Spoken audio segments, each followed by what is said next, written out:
Been waiting around, getting all the good grub, good drinks, and still eating, ready to go. Those French fries look good. Yeah, they do, especially if they're garlic fries. So Malone kicks, and the first pitch of the ball game is in there for a strike. So we're underway from Target Field. Nice little cheer from the crowd. People filing into their seats now after waiting it out on the concourse.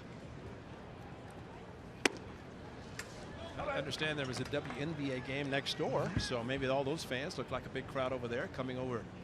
You got a doubleheader, basketball and baseball in one night here in downtown Minneapolis. Coco grounds it toward third. Sano handles it across the diamond. That's out number one.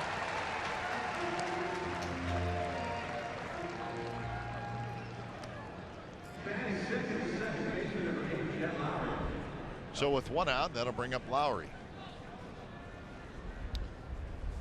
Kev, I'm sure your brother out on the West Coast thinking that this is kind of the crowd that we experienced at Municipal Stadium on a regular night without a rain delay. But you know, you could hear the crowd very, very loud. Huge crowd opening night at the Mistake by the Lake, but after that, a very, very small crowd. So how about 2 hours and 42 minutes on the rain delay? 7:10 was the scheduled start time, and we got started at 9:52. I'm not good at math, but I think I got it right. 2:42.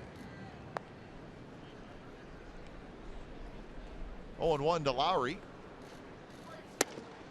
Just a touch inside. You're going to see the velocity from Tommy Malone. It's not going to be high. He's going to be able to spot his fastball if he's on. And to mention the start he had in Oakland last year was not great. You almost felt badly for him because the A's were hitting him well, but such a nice young man. But the A's took advantage of the opportunities they had. And the velocity. Boy, the opponent's batting average on his fastball, 458. He's never been a hard thrower. He has to do that. He has to spot his pitches. He's got a cutter. That was a backdoor cut fastball. Slider change. Curveball. Kurt Suzuki knows how to handle him. And here comes the changeup for the night. Tap slowly to Sano. Sano juggles it, and Lowry's going to be aboard. That'll be an interesting call. Yeah. It was not a routine play, but still, I think it's a play a third baseman has to make. Yeah, he's playing back, but be able to charge with the 2 strikes. Really, it's just, it should have been made. It's got to be a base hit. Well, before the game, before the tarp was put on, the Twins had actually started batting practice. And Eddie Guardado, the former Twin closer, now bullpen coach, was actually hitting ground balls to Sano at third. And of course, the rain shortened all of that. But I would think that he's trying to get as much work as possible. And to your point yesterday, Cap, trying to find a position for him. He want his bat in the lineup, and they'll find a place for him. So indeed, it goes as a hit for Lowry, and here's Reddick.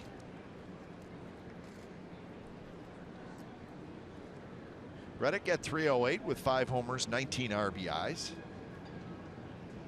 He was 0 for 3 with a walk in yesterday's 3-1 win by the Athletics. A's come in 36 and 47. So game number 84 on the year, and they're 19 and 21 on the road.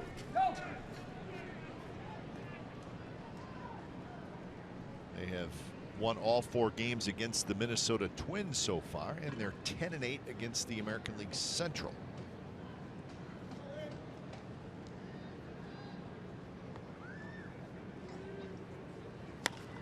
Reddick hits one in the air, shallow center. Buxton went back. Now he's got to really hustle in, and he makes the catch.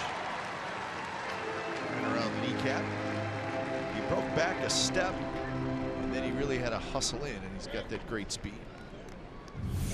Look at the top of the stadium and see the flags. They seem to be blowing out, but when you break back as he did, that's a big break back too. He went on the swing and came charging in. He has tremendous speed, able to track it down.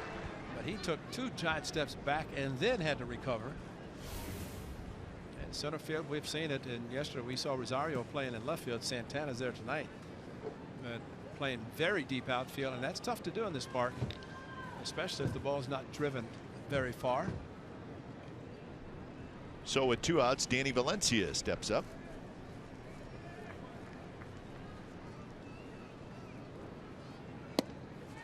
Changeup and a good one. CB Bucknor's calling balls and strikes tonight. Field and Culbreth, the crew chief, is at first. Jim Reynolds at second. Manny Gonzalez at third.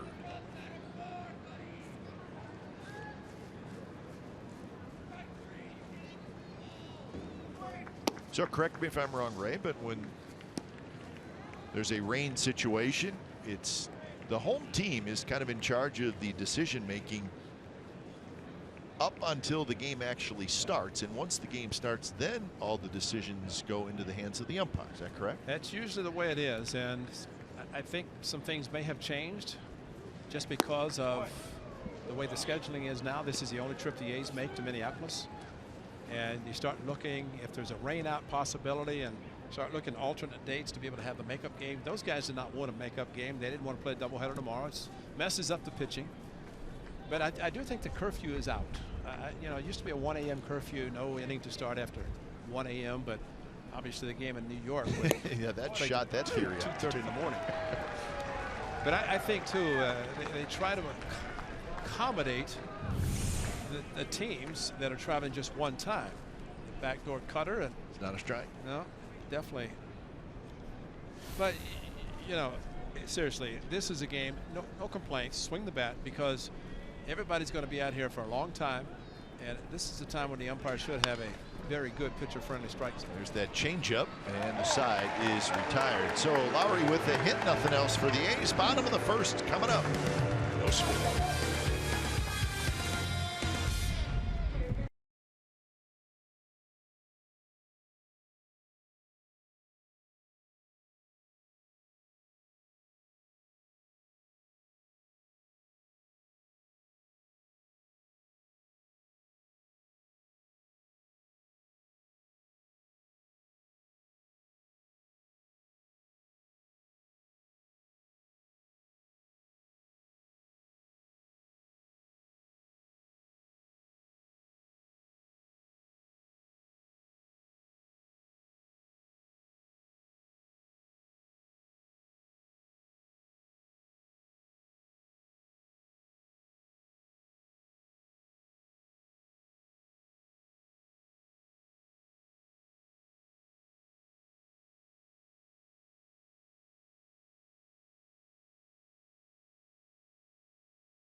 First as the Twins come to bat, and let's check out their lineup for tonight.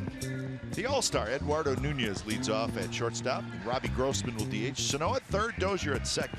Vargas at first, Kepler's in right, Santana in left. Suzuki will catch, and Byron Buxton is the center fielder. Sean Manaea on the mound, making his second start since returning from the DL. It will be his 11th start overall. And one win he has against the Twins, one of his 3, trying to get back to 500 or to the 500 mark. First one against the Rangers on the 16th of May, after his first start was on April the 29th.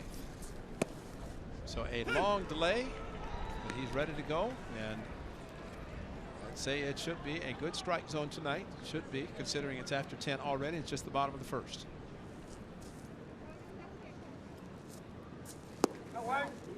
Nunez at 315, 11 homers, 34 RBIs. Having a very nice year for the Twins. ninth best batting average in the American League. He's third in the league in stolen bases, and he drills one to left, down the line, and it is fair. At the base of the wall, and Nunez hustling into second, and he's got a double. So 14th double of the year. And that's how the bottom of the first starts. Well, he wanted it down. It's a good pitch to hit, and I think he thought he hit it a home run. And the base of the wall, and getting to it quickly was Smolinski. Nunez said, "I'm an all-star. I think I just tried a little bit." Paul Molitor, who had hit a triple for his 3,000th hit, probably thinking if you ran that hard to second, you should have been standing at third. I agree. Yeah, that is one that. If you're not a really big power home run hitter, although he's at 11, maybe he's hit enough to know, but not tonight. So here's Robbie Grossman. He's the designated hitter tonight, and he's a switch hitter. Grossman opened up the season in the minor leagues with the Cleveland Indians. Out of his minor league contract in the middle of May, and then immediately signed with the Twins. He went to the minor leagues with the Twins, but he only played in one game and then was brought to the big leagues, and he's really done a nice job, hitting .279. As a right-handed hitter, Grossman is hitting .382.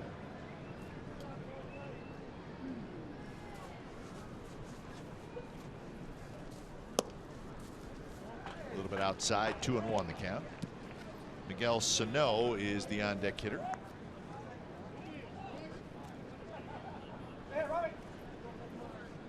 Twins are 27-55, as we told you yesterday, the worst record in the major leagues.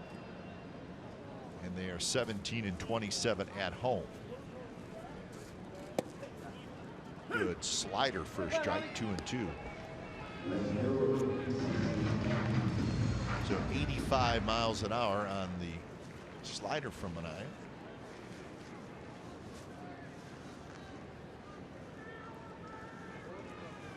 Well, one thing Kendall Graveman was very proud of yesterday, he had 11 ground ball outs in 6 2/3 innings, and had a leadoff double and got a ground ball to short, ground ball to him, ground ball to the right side, and 3 ground balls to get out of the inning, leaving the runner at second. So a game that Sean Manaea could watch yesterday, and watch, of course, Kendall Graveman, who won his 4th game, but you can also see, keep the ball on the ground, you have a chance. And did a good job yesterday. He had the 4 walks, but 11 ground ball outs. That's they fire 9 against the Giants in 5 innings. Quick look at the defense for the A's. Smolinski, Crispin, Reddick in the outfield. Valencia, Simeon, Lowry, Butler around the infield, and Matt McBride is doing the catching. And McBride has caught Manaea a couple of times up here, calling him 4th and 5th starts. Good pitch, kept the outside corner, strike 3 called. Good slider from Manaea, just like Kendall Graveman yesterday. A good sinker, and he had Memorial Day, he had the 4th of July, and he had a great game both times, beating the Twins at home, and this here yesterday, the first game, but proudly wearing the colors on Independence Day. You know, he said when we heard the Sweet Home Alabama played, he was inside getting a Gatorade, and he didn't hear it, but he said, somebody said somebody Alabama. That's it. That pumped him up. He went out 9 consecutive ground ball outs. Check it. It's a swing. Always check immediately. Don't hesitate. I mean, that's home plate umpire doesn't do it. And immediately as a catcher, you go and see. Does it look like that's a quick swing, but he did go through. Made contact, might hit a home run.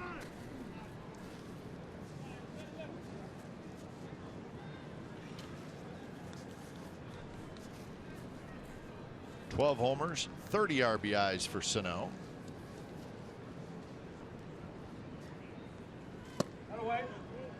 Captains and Twins have the patience to let some of these young kids develop. they could be outstanding, and this is one of them. Paul Molitor, the second-year manager, Hall of Famer, of course, and I would think would be given an opportunity to manage a long time here. And though he hopes so, he wants to, and he wants to see these young kids develop into future winning players. It takes a while, though. This year, the Twins' payroll is $105 million, which is 18th out of 30 teams, so they're right around the middle. About 25% of that is one guy named Joe Mauer. No question. $23 million a year for Joe Mauer. Terry Ryan, the general manager, executive vice president, general manager, but good man, handling some health issues, but feeling very, very well and happy to be here. Reddick hustling in and over. He waits and he's got it for the second out.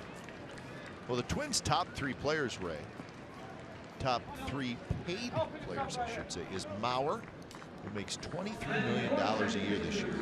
Irvin Santana, yeah, that's right. He makes 13. Ricky Nolasco makes 12, and none of those guys are probably living up to those numbers as far as their statistics. It's 48 of 105. There you go. So there's almost half in 3 players, and no, I agree 100%. And you know, they signed him, especially Santana, a 4-year deal for a lot of money, and Joe Mauer, homegrown product. And actually, this Target Field, the Twins were happy because they figured with a new stadium they're going to generate a lot of extra revenue and be able to pay the high salary, the long commitment to their homegrown product, Joe Mauer. You know what, Kai? He's left-handed. He'd be in the lineup every day. Yep. I mean, seriously, he's a good hitter. So because there's a left-hander, I don't know, what they're thinking, but Ron Gardenhire said, I want him at first base because I want him to play every day. I don't want him behind the plate and possibly getting hurt. He's just, I mean, Joe Mauer, he's probably more of a 2-hole hitter now. He's really not a middle of the order hitter. That's right. And that's just where he's at right now. In the era of Vernon Wells with the Blue Jays, huge contract. And I know there was another player, but these contracts given out to players and really not living up to them, especially the kind of production the Twins hope to get in Joe Mauer. And and it's not just the Twins. I mean, there's probably a guy on every team who just has a big number and is not putting up the numbers.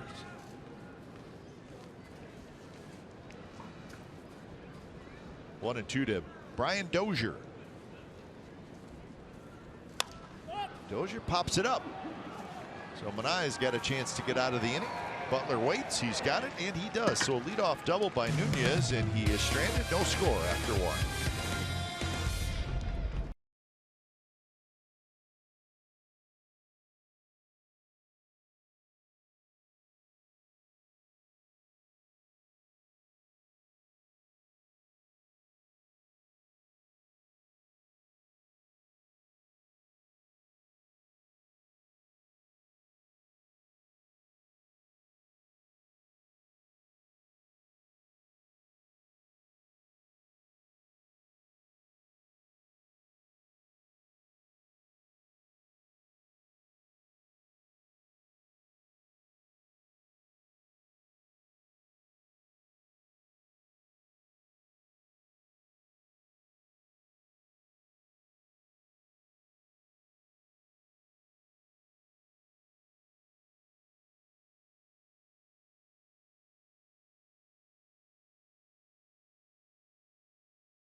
Game, big man Sean Manaea. It's all about him tonight. It is his second start since the return from DL.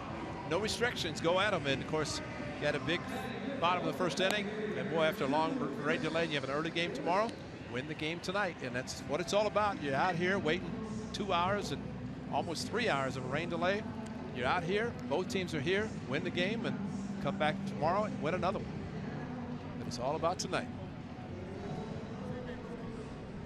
So Tommy Milone back to work. He'll face Chris Davis, Billy Butler, and Marcus Semien.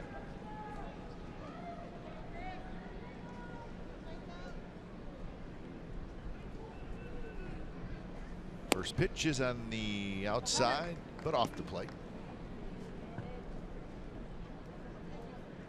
Chris Davis, 19 home runs, 53 RBIs, and a .262 batting average. Swinging the bat extremely well lately, and that one right on the outside corner. He's got 7 hits in his last 13 at bats.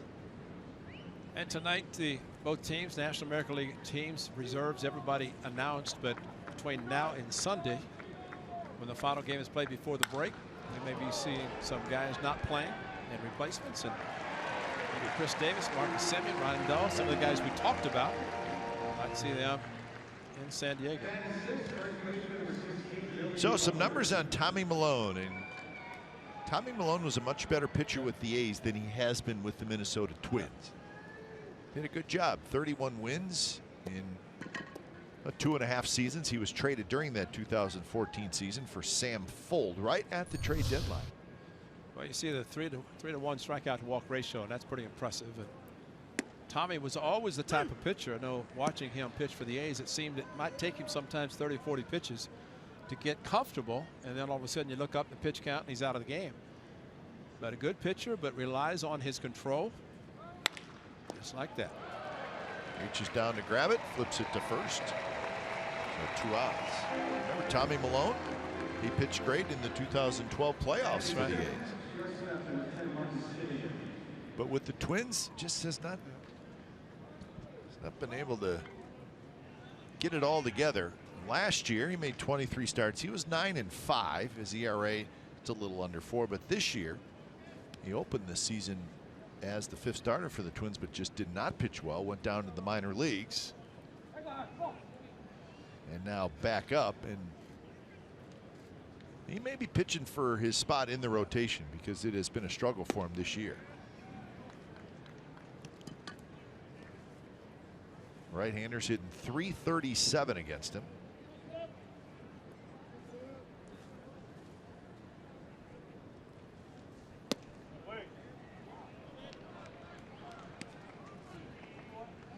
This is the 5th year in the big leagues for Tommy Milone.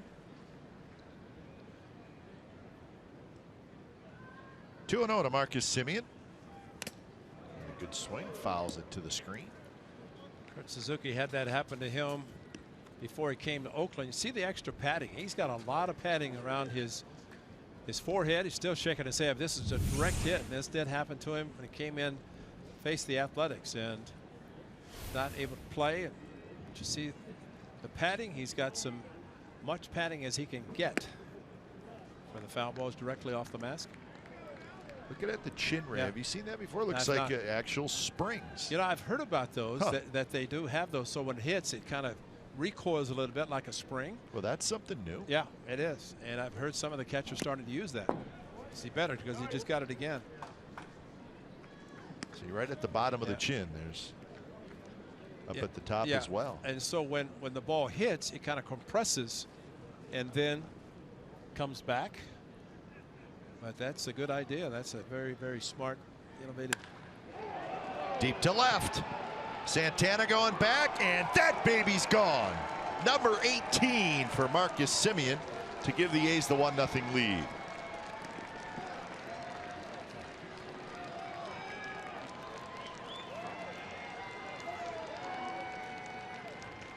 Well, location for a pitcher who's not overpowering with his fastball is critical.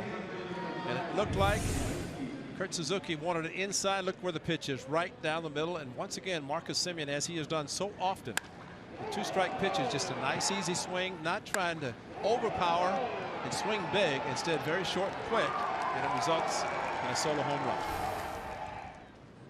So here's Smolinski. Smolinski at .319 with 4 home runs and 16 RBIs. Home runs by shortstops in all of baseball. Just one now behind throw to first. in time behind Trevor Story from the Colorado Rockies. What a season for Marcus Semien. How far has he come as a big leaguer? Nice swing into the seats. Home run number 18, and the A's lead 1-0.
Baseball on CSN California is brought to you by AAA. Get a free A's cap with new AAA membership. Visit a participating AAA branch by August 30th. Restrictions apply. First pitch, bottom of the second to Kenny Vargas. Is a strike from Sean Manaea. How about Manaea? Lead off double in the first inning and stranded him at second. Strikeout, fly ball to right field, fly ball to first base. It's a good start for the big man. Remember Manaea's first 3 starts, he gave up 16 earned runs in 12 2/3 innings. Now there was a real bad outing in there. It's the start against Boston, but he's come a long way even from then. He's making just his 11th start, but it almost seems like each start he just relaxes a little bit more and kind of lets it happen. He's got good stuff. There's a shot, fair, right on the line. The ball bounces to Smolinski. He's got a shot at Vargas. The throw is in time. No. Shoots past Lowry, and Butler was standing right there. So another leadoff double. This time Vargas having to hustle because of the double, hardly a stride, and big man can run just inside the foul line. They carry him off the side wall to Smolinski, and that's why Smolinski able to make the strong throw. Short hopped Jed Lowry, but a good recovery by Smolinski, and now Sean Manaea's got to do it again.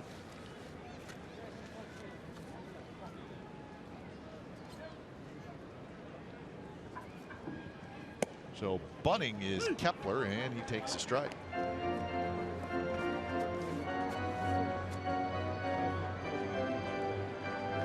Twins, the leadoff double in the first inning, were not able to advance Nunez.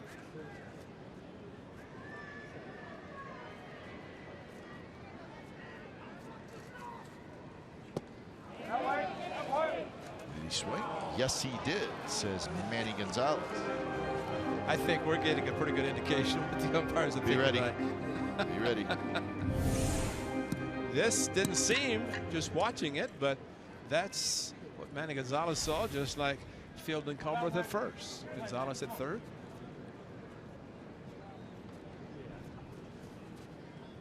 That one way outside. McBride slides over to get it.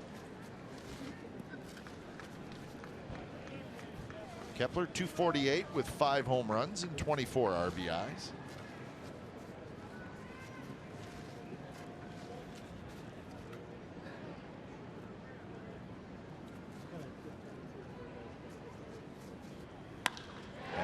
Goes drill toward Reddick, but Reddick hustles back, and he's got it.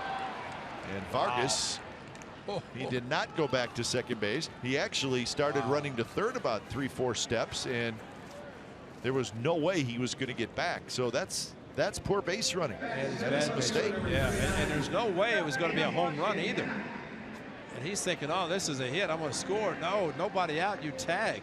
And if worst case you get to third, at least you get to third. And it's first and third if it's a base hit.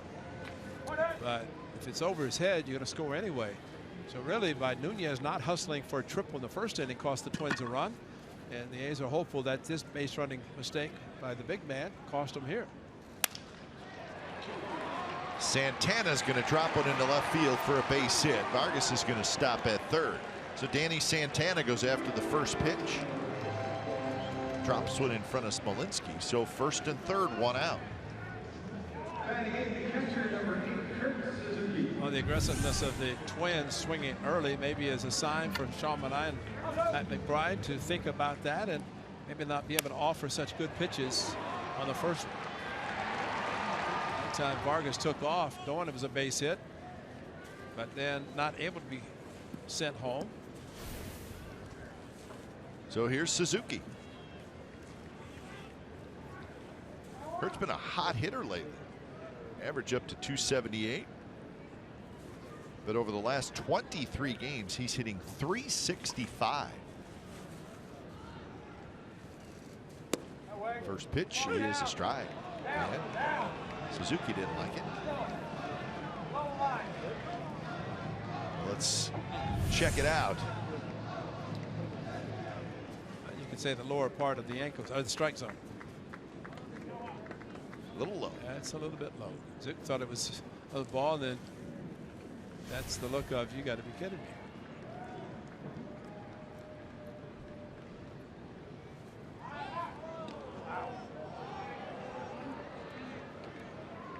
Manaea, kind of that slow hesitation move, which you will pick a guy off every once in a while. There's the numbers we're talking about. Since May 31st, best hitters in the American League average-wise: Altuve, Morales, Donaldson, Suzuki.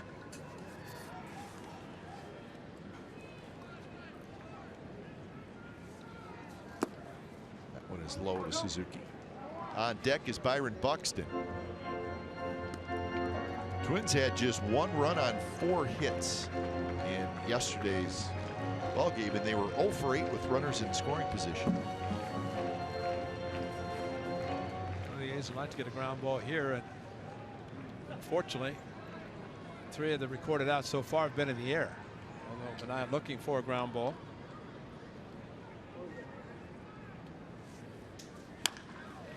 Rolled foul. So now Manaea ahead in the count, 1-2.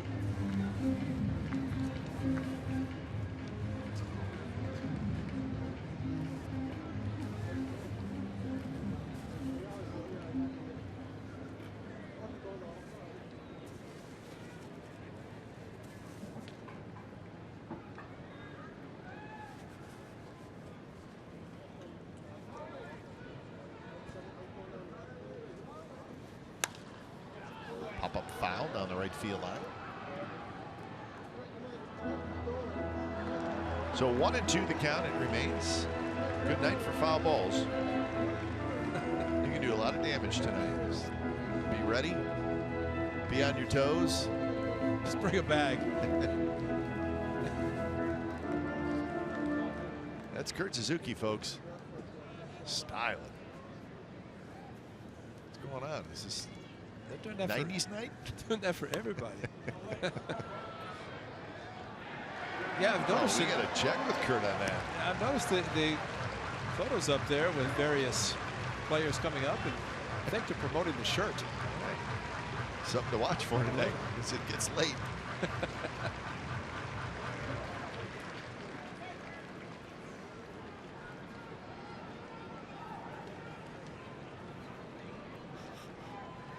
Pitch number 33 coming up for Manaea. A fair amount of pitches in the early going. And that one just got a piece of it. May have hit McBride's shin guard. Well, when you're a hot hitter, you're fouling off the tough pitches. That's what Suzuki has done, fouling off 3 with a couple of strikes. And this one looked like he had it, got the back of the glove or the back of the hand of Mick Bryan.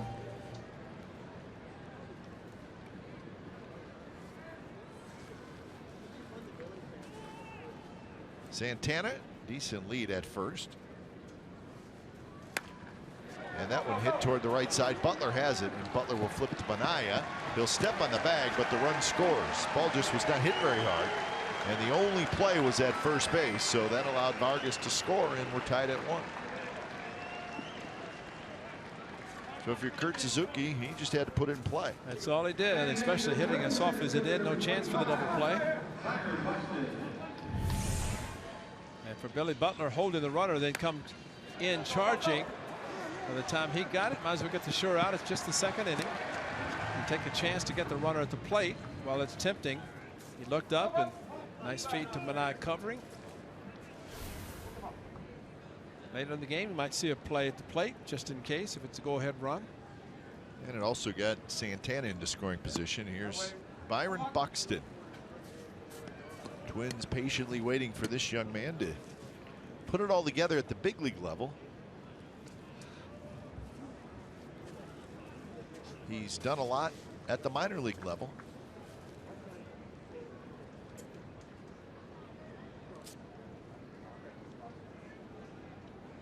You also have to remember he's still just 22 years old. Just the 2nd overall pick in the 2012 draft.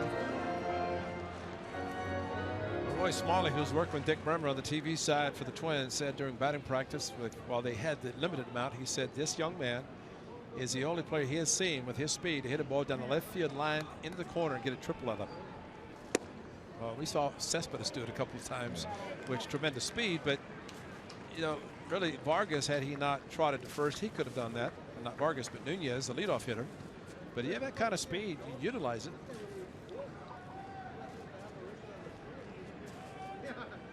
Two 2-0 to Buxton. A little bit inside. 3-0. Well, at some point, it'll all come together for Buxton. Absolutely. And he'll be a terrific player.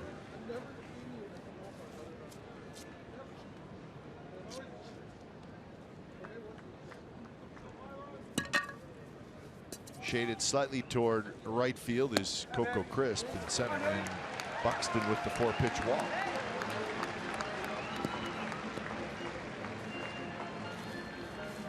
Well, first base may have been open, but he was not pitching around it. Not with Nunez coming up.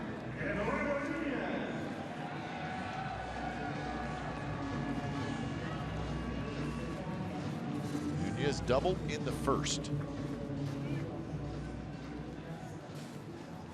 Couple of road starts for Manaea. That one of those was that game in Boston where he gave up 8 runs in 2 2/3 innings. The other at Milwaukee when he gave up 5. That's right.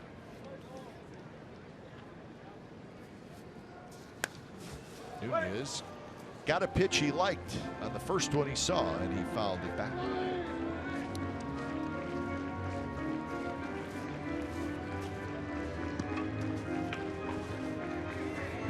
We saw Nunez with the Yankees a couple of years ago. He was, I don't want to say an extra player, but he was playing second, third, and short. This one hit toward right. Reddick over, and he reaches up, grabs it, and the side is retired. But the Twins tie it with a run on a couple of hits and a walk. 1-1 game after 2.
Top of the third from Target Field, where, well, quite frankly, we're just happy to be playing baseball tonight after a 2-hour and 42-minute rain delay, and it was raining hard.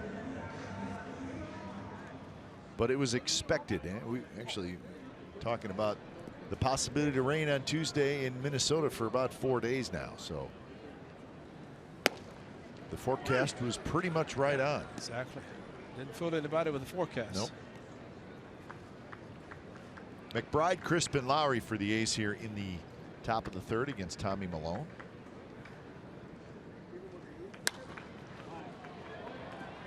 Toward right, and Kepler is under it. Kepler has it. All right, here's our Ford Wright choice, and we're going to the All-Star game. This is the starting lineup for the American League. Ortiz, Perez, Hosmer, Altuve, Bogarts, Machado, and then Trout, Bradley, and Betts. So, a couple things that may stand out. The Red Sox with their 3 great young players. In fact, Bogarts, Bradley, Betts, all All-Stars for the first time. Yeah. So, not a bad trio to build around if you're the Red Sox. Mike Trout, no surprise there. Jose Altuve going for the 4th time. Salvador Perez going for the 4th time. And David Ortiz, no surprise. Yeah. He's going for the 10th time. He might have been going even if he wasn't going. Yeah, he was. Yeah, he's announced his retirement. And just happened to be having a terrific season. So that is the starters, and Stephen Vogt named today one of 3 catchers on the American League roster. So congratulations to Stephen Vogt. Well, a quick change of plans for he and his family, and he's not opposed to that. It's in San Diego, which most of the family on the West Coast, unlike last year when it was Cincinnati, or in Cincinnati, Ohio. Club finished in Cleveland. And I'm sure he will be able to have as many as possible. Same at the All-Star game in San Diego. It's quite a thrill.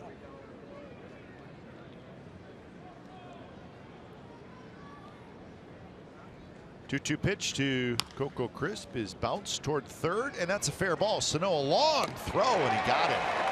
That was a nice play, and Sano showed off a very strong arm. So 2 outs. The reserves for the American League, as we mentioned, Stephen Vogt and Matt Wieters. So 3 catchers. Cabrera, Cano, Donaldson, no surprises there. Lindor, terrific young shortstop. Carlos Beltran makes it. How about that? Ian Desmond's been great. Encarnacion, he's got 76 RBIs, Edwin Encarnacion. Edward Nunez, the shortstop. He's having a good season, and sometimes, listen, every team has to be represented. So you can say, well, Marcus Semien has better numbers than Eduardo Nunez, but Eduardo Nunez is the only twin going. So it happens sometimes. Even with the Cubs, the Cubs infield, Addison Russell's numbers are less than Marcus Semien. And of course, a lot of talk about Addison Russell was traded to the Cubs for Samardzija. And of course, the A's got Marcus Semien with Samardzija going to the White Sox. So things good there. Marcus having a tremendous season. He'll be an All-Star, if not this year, with maybe some of the guys bowing out or something happening. But a lot of things could happen between now and Sunday, the final game before the actual All-Star break. Well, one thing has already happened. Wade Davis, who is on the All-Star team, he is on the disabled list with a forearm strain. So he will not make it. So he has to be replaced. So you know what? Ryan Dahl still has a shot. That's right. And if Ned Yost wants to see a good reliever, especially the numbers that he has put up with inherited base runners. Ron Washington was there when he managed the American League after they went to the World Series. There's Ryan Dahl, 36 for 36, not allowing inherited runners to score. And that's a record, we're told. Zach sent us a note saying that that is a record, never been done before. So we'll take a look at the American League pitchers on the All-Star team when we come back, as Tommy Milone has a 3-up, 3-down.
CSN California is brought to you by First 5 California. Talk, read, sing. It changes everything. We are in Minneapolis on a rainy night, but the rain is gone, and that's the good news. 1-1 game, bottom of the third. And for the fans that are here, they did a good job hanging around.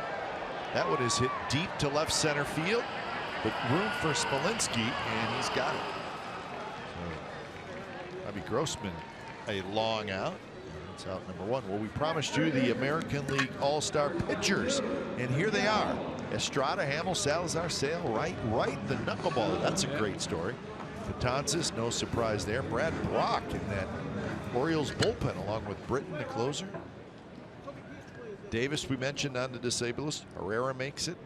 Kimbrel, Miller, and Will Harris. Will Harris has been terrific. He's taken over the closer duties for the Astros. Now you look at that list, quickly counted. I counted 9 relievers. Relievers, yeah. And you know the starters, probably Chris Sale with his numbers, you could start, but typically starters have more time, take more time to get loose in the bullpen, whereas relievers can get ready very quickly.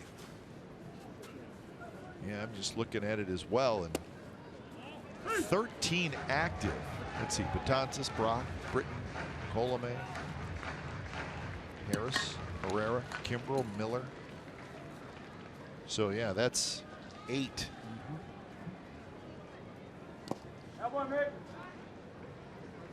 Started to mention about Ron Washington when he managed for the Rangers and went to the World Series and went against the Giants, Bruce Bochy.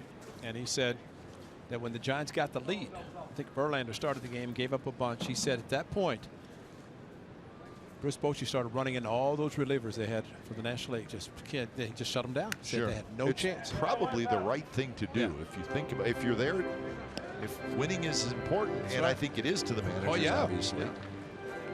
I think you're probably, if you have a starter or a reliever sitting there, you're probably, and I'm saying as a, who should I pick as an all-star, you're probably going to take a reliever. And I think that's why on that list there's a minimal number of actual starters. I mean, they all deserve, those that were selected deserve to go. So do the relievers. But it's a bullpen game, and even in the regular season now, you're looking at 6 innings for a starter, hopefully, and then you can turn it over to a strong bullpen. You're going to pick up a win. Yeah, there's 5 starters. A fastball by Manaea, and he strikes out Sano. Now going to the National League. This is the National League starting lineup. Posey, the catcher. And then the Cubs, Rizzo, Zobrist, Russell, Bryant. The entire infield has made it for the Chicago Cubs. So those Cub fans got out and voted. Harper, Cespedes, and Dexter Fowler from the Cubs made it. So 5 starters and the entire infield for the Cubs. And as we were talking before the game, 1963 Cardinals, the last team to have an entire infield in the All-Star game. How about that? Yeah, 63. Lowry grabs it, and the side is retired. Manaea has a nice 3-up, 3-down inning.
The beloved worldwide phenomenon of Hello Kitty is back. Add to your collection with this year's version of Hello Kitty, dressed to the nines in full A's catcher's gear.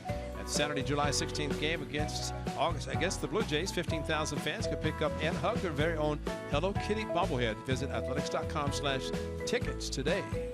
She would like one. Oh, why? She's up. Daddy, could we stay for the game? We're going to, honey. Yeah. So top of the fourth inning, it's a 1-1 game. Reddick, Valencia, and Davis scheduled hitters for the Athletics. Tommy Milone, no walks, no strikeouts, and he's allowed just a couple of hits. Reddick hit a fly ball to center field his first at bat. So we're looking at the All-Star Game selections. 33 players from each league selected today, and of course at the final vote where you pick the 34th player from each league. So we showed you the National League starting lineup. These are the National League reserves. A couple more catchers. I think all-star managers like to have 3 catchers. That's a good idea. Goldschmidt, he's a star. Myers, the only Padre to make it. Murphy, Carpenter, Arenado, Seager, Herrera, Osuna, Gonzalez, and Adam Duvall has made it. So that is the National League, the National League reserves.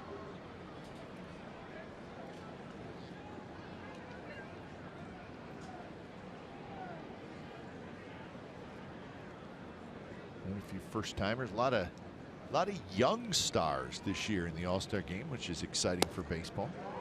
Close pitch, and now it's 3-2.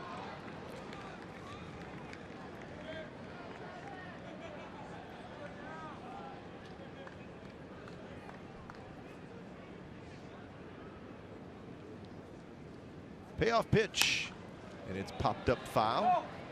Chance to get out of play, and it will. How about Fernando Rodney? He goes from the Padres to the Marlins. He's going to go back to San Diego for the All-Star game. So he's what, 39, 40 years old? Just when you write him off. And he doesn't like come back and have like, oh, he's having a decent year. He's having a great year. Yes. Just like he did 2 years ago.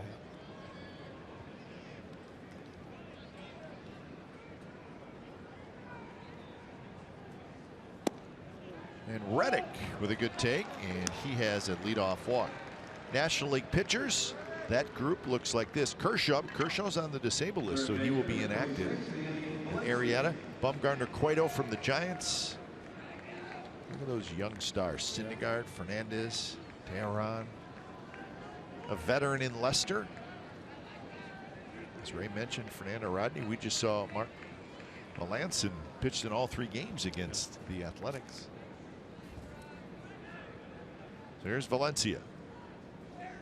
But you mentioned that interesting note, Ray, about the National League and how the Cubs have all 4 infielders starting. And the reason you and I talked about that 1963 team, that's the last time all 4 infielders started from the same team in an All-Star game.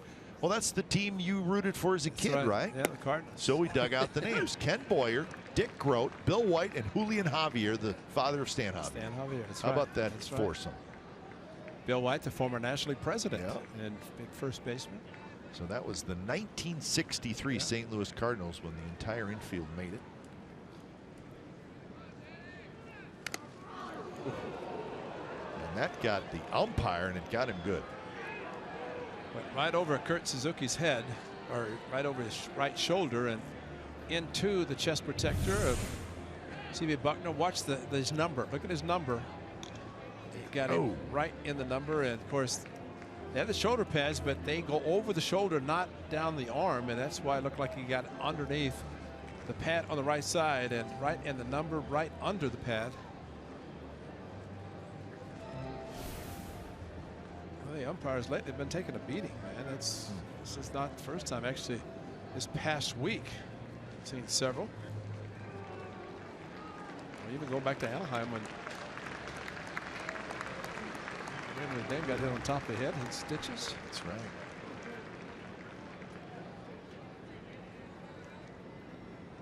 So the count 1-2 to Valencia.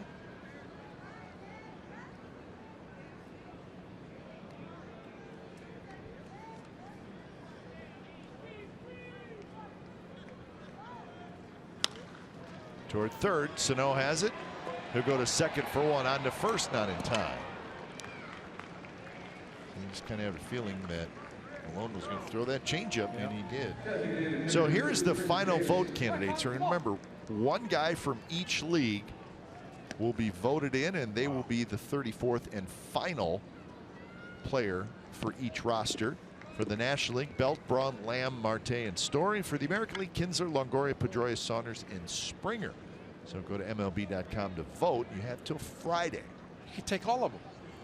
They're all worthy. You know what? Exactly. They're all worthy. You'd be fine if you had those 5 guys in your lineup on each league. So high fly ball down the right field line. Kepler, and Kepler's going to have just enough room to make the catch. So that's your all-star update. We've given you all the names. Now, if you think about across the country and maybe even worldwide, because really the votes on the computer can happen anywhere, 35 votes.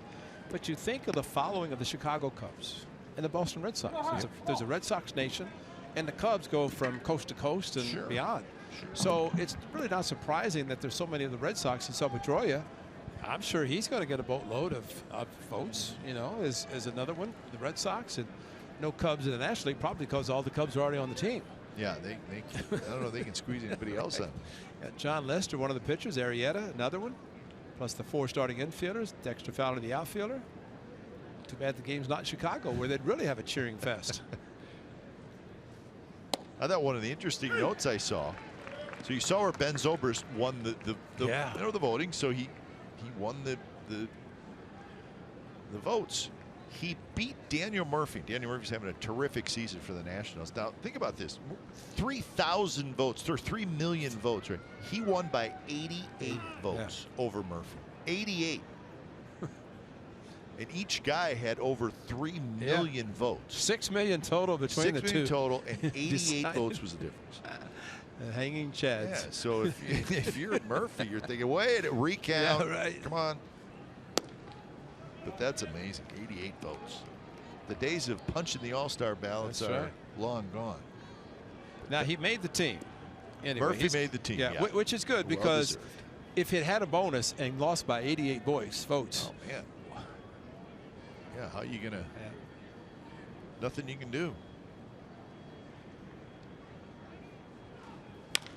Butler rolls it foul.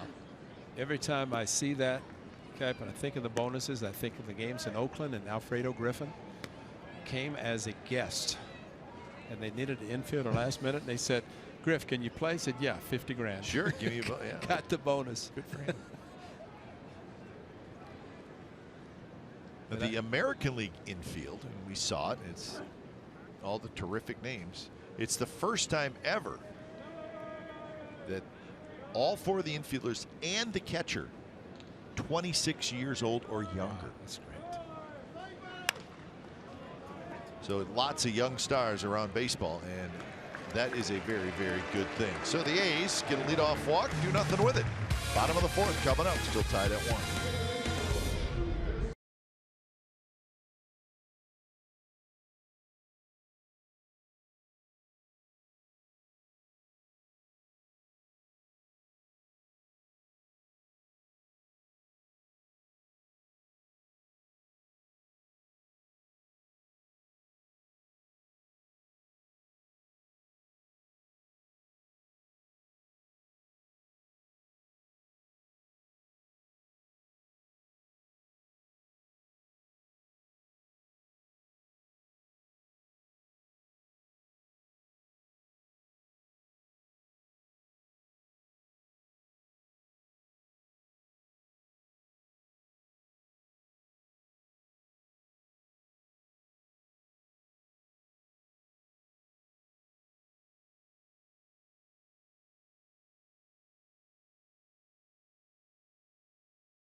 The #1 live streaming sports service delivers everything you have come to expect and more. Watch every out-of-market game live in HD on over 400 supported devices. It includes a free subscription to AtBat Premium, the #1 app for live baseball.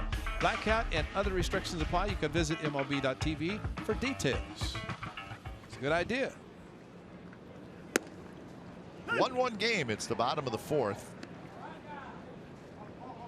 Vargas, Kepler, and Santana. Vargas led off the second with a double, and he scored.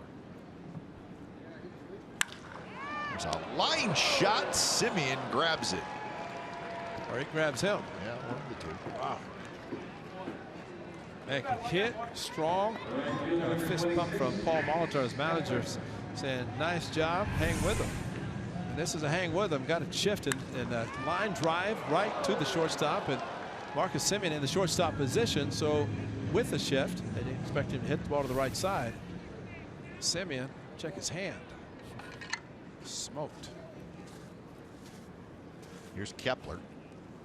Kepler hit a line drive to the right fielder, Josh Reddick, in the second inning. I was really surprised. Of course, surprised #1 that Vargas didn't advance, but #2, the fact that the pitch was inside half the plate where he could pull it instead of staying away from him, which he offered at and had a check swing on one away from him.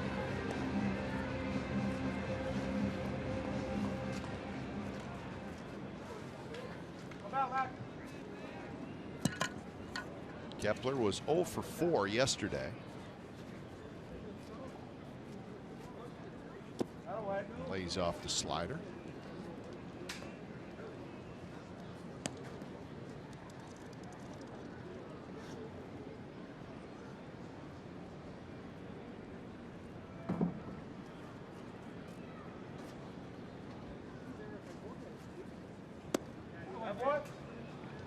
And now 2-2. A couple of strikeouts from Manaea to go along with 1 walk in the 3 hits he's allowed.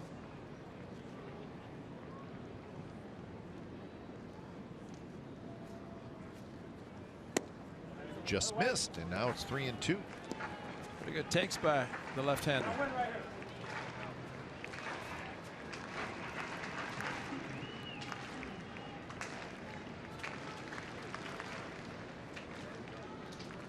They're going away. Fastball away.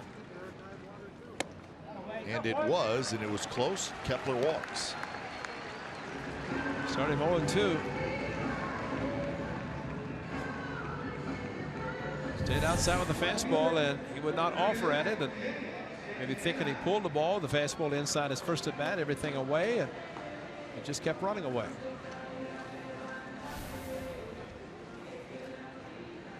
Now, Matt McBride has really not been a catcher that long, but one thing about Stephen Vogt, and you see some of the young guys, Stephen probably would have called a slider. It kind of started it at the hitter, or at least a big part of the plate, trying to get him to swing. And Rich Hill, watching Ryan Dulles, we talked to him yesterday, how to cause the slider, and he said, well, if he believes in me, then I'll throw it. Fastball is the percentage pitch. It's also a pitch in which hitters like to get.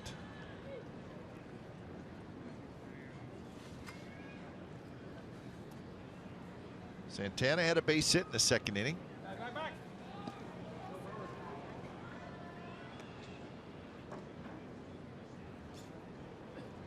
It's one of the areas Manaea continues to work on is his pickoff move to first and kind of controlling the running game.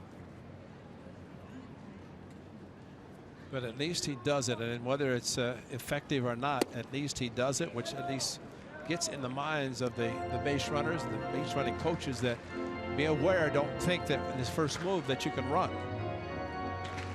But you're right, it's a constant work in progress, and between that, he does have the slide step, and he does not lose anything when he does use the slide step. The runner on base, like that. McBride can't find it. He rolls over toward the dugout. And did it go in the dugout? I think it did. So Kepler to second.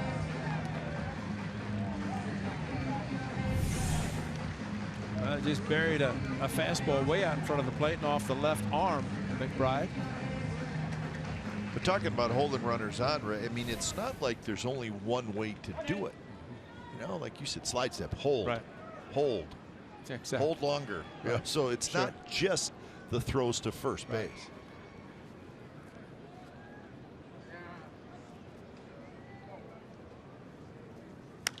2-1 pitch is hit very high down the left field line and into the seats. But the great Rickey Henderson, he was the best. You get to first base and wasn't thinking about running. They keep throwing over. He says, "Yeah, you made me mad. I'm going to run." Yep. Steal second. You know, should have left him alone. Just leave him alone. Let him just go. But you know, when Rickey, somebody with great base stealing possibilities, gets on, you're going to throw over a lot. Hey, I think the A's, watching Billy Hamilton play today against the Cubs. Yeah, I was watching. A's are fortunate he didn't play whenever they were in Cincinnati. Well, he was on base every time I saw him. And he was stealing every base he got on too. Yeah, he was off and running and no chance.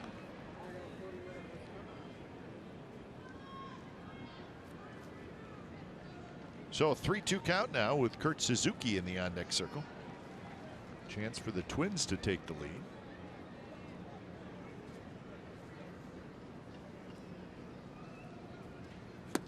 And a changeup on 3-2 and a good one. Did you see the signs from McBride? He went wiggle, wiggle. And then he smiled. Yeah. Wiggle, wiggle, smile, swing and a miss. And see, that's why the 3-2 to Kepler. Granted, he's a left-hander. This is a right-hander. He's very anxious looking fastball. So you throw it, it looks like a fastball. Pull the string. You're to get a fool a lot of hitters. And I think a lot of cases where pitchers throw pitches out of the strike zone, but hitters swing at them even though they're out of the strike zone and get a strikeout. It's a great changeup. Suzuki takes just a touch low, but a pretty good pitch.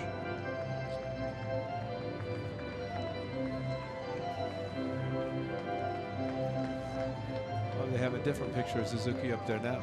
Put him in a Twins uniform. Yeah, he looks more mean.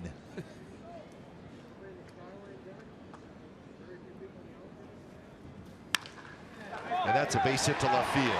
And here comes Kepler, and Kepler's going to score, and the Twins have taken the lead here in the bottom of the fourth. A 2-out RBI hit by Kurt Suzuki, and he has both RBIs for Minnesota tonight. And boy, as a catcher, you have the meeting, and you know who's the hottest on the team. Who are we going to think about not pitching to, or Kepler?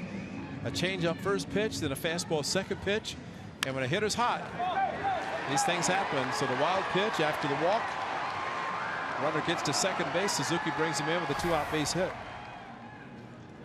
But he's swinging the bat well. You talked about the numbers, and you kind of shy away from a hitter who is as hot as Suzuki has been. Here's Buxton, and Buxton to left field. Smolinski on the move, and he's not going to get it. Bounces up against the wall, and Suzuki's going to be waved home. Here comes the throw to the plate, and it is just a bit late. Suzuki scores, and it's 3-1 Twins on the Buxton double.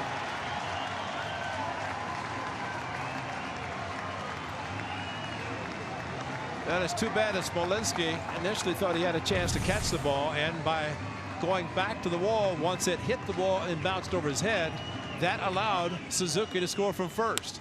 Watch this. He's going to go back. Looks like he's going to catch it. Goes all the way to the wall. Then it comes over his head back. And then by the time he got to it, the throw from Semien, because Suzuki was able to be on the move on contact, he was able to score from first. No hesitation there. And he knows he's going to be sent. Still runs well for catcher. Buxton can definitely fly long strides, and easy double for him.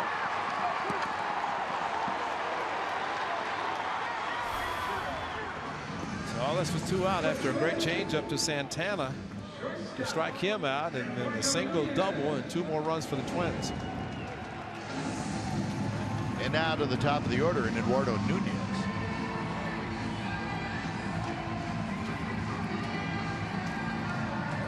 So for Buxton, it's his 11th RBI of the year.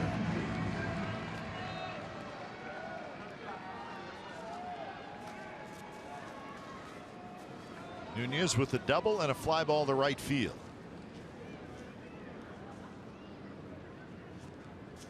First pitch is inside, and it's a ball.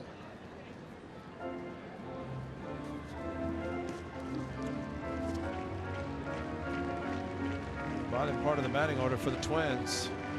Suzuki with the 2 ribbies. The Buxton with a double and a walk. But the 1-out walk to Kepler after starting him 0-2, and then the wild pitch kind of opened up the inning for the Twins. Again inside.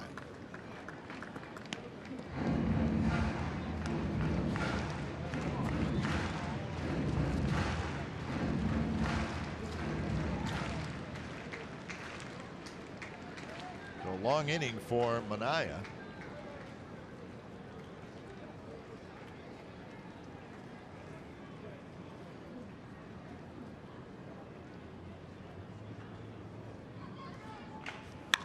There's a shot left center, and Coco caught it with a basket catch.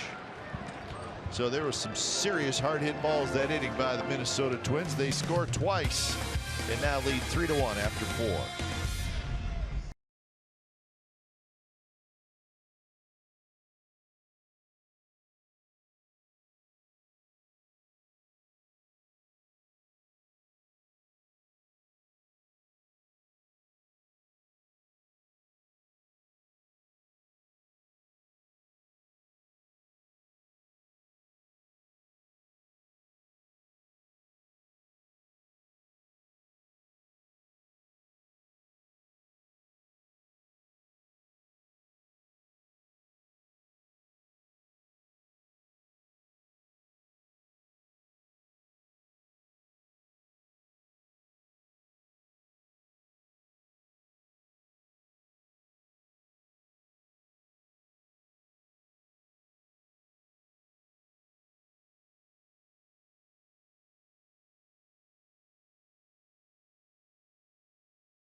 get the base hit. So a 1-out base runner. Here's McBride. E.J. Griffin started that game for the Rangers. He went 4 innings, but threw 96 pitches in 4 innings, so he did not get the win.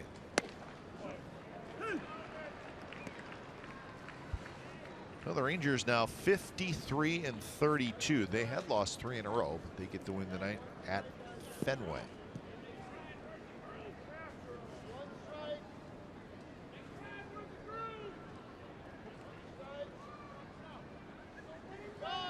McBride, little flare. The shortstop, Nunez, hustles back there, and he makes a nice catch, and that's the second out.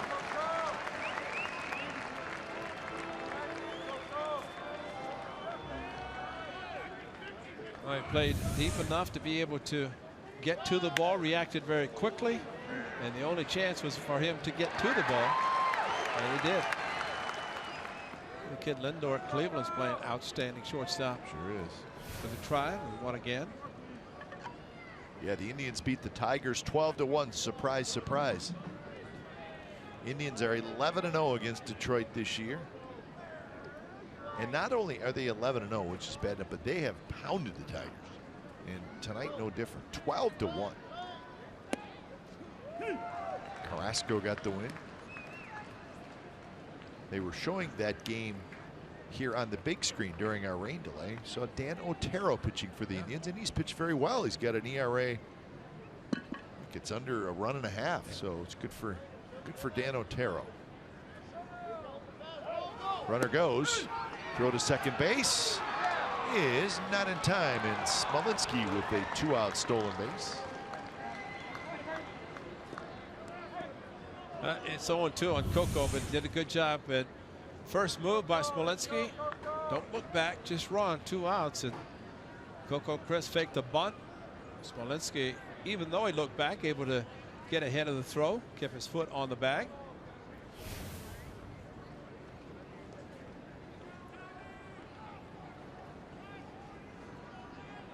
It's been a while. April of last year. But now he's in scoring position, so the A's need a 2-out hit. Coco had a big one yesterday.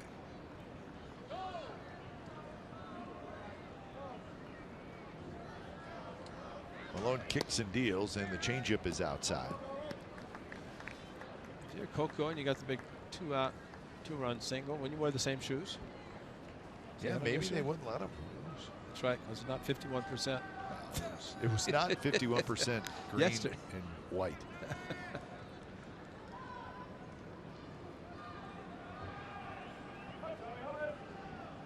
All white tonight with the green logo.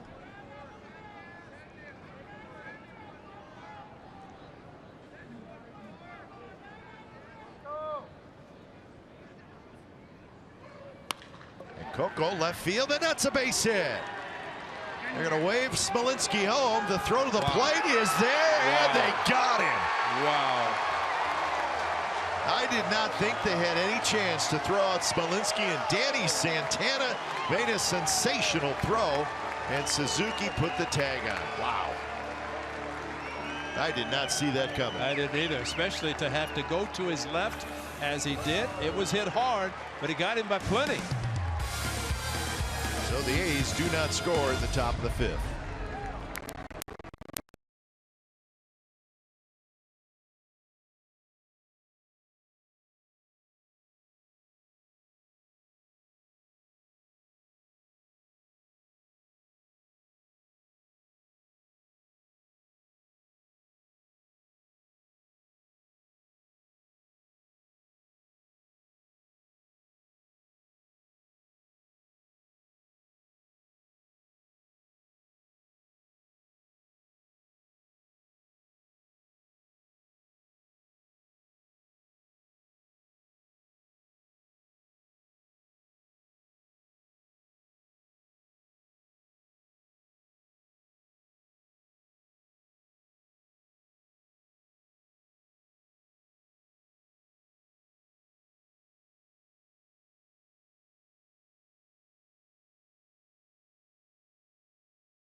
Throws out Smolinski at the plate, and the score remains 3-1. Jake still can't believe it. Well, I can't believe it. I can't either. I was wondering if he was even going to throw to the plate. Yeah, I agree. And just thinking about Rosario yesterday, I know I pointed out how deep he was playing, and with Santana, you figured he's playing, and obviously a strong arm. You know, the look on Smolinski is almost like the look of Valencia in New York. That's right. Injured his hamstring. Thrown out at the plate, but well, that was a big throw by Santana. And now 3-0 to Grossman, followed by Sano and Dozier. You have to wonder, Coco drives in the run. He's at first base. He may steal second, keep it rolling, but just didn't happen.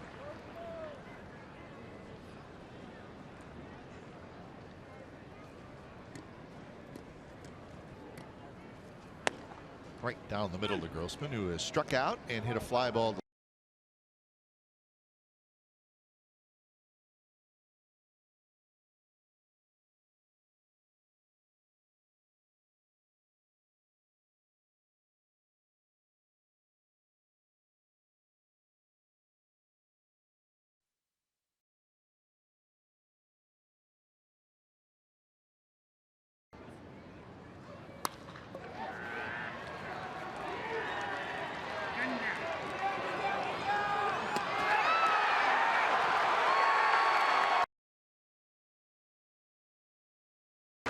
Here's the play again, and check out the throw. And he took a pitch for a strike. It was a changeup. He hit it. Smolinski with a great jump. One hop to Santana. Watch this throw. One hop perfectly thrown to Suzuki. Just see Sano trying to cut it. How about that? Sano, the third baseman, you see him reach up and try to cut the ball, and it goes a perfect strike to Suzuki at the plate. Wow, that would have been great if he had cut it. Yeah, he should have cut it. Yeah, I mean, from the A standpoint. Wow. But for him to cut it, he either thought it was offline or it was late. And I guarantee Kurt Suzuki wasn't telling him to cut it. No. And there's not enough crowd in here to interfere with any verbal communication as far as telling him what to do. 1-0 to Sano. That one hit hard, but foul. But one hop. This is what a catcher wants. One hop, tag. C.P. Buckner made sure that Suzuki held on, which he did. And probably the look is shocked, surprised by Smolinski as he came up with his knee. He said, "You got to be kidding me. Where did it come from?" Tommy Malone backing up, and he's happy. Stolen base and a 2-strike base hit by Chris, but no run.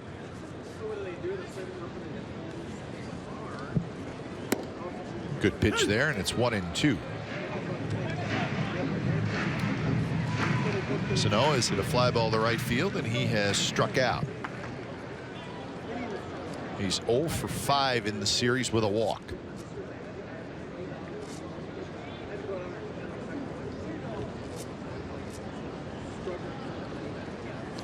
And he went around on a pitch in the dirt.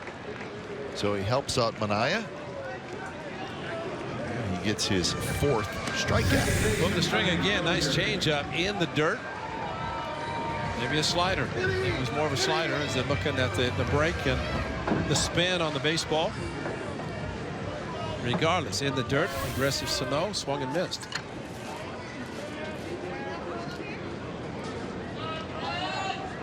So that'll bring up Brian Dozier.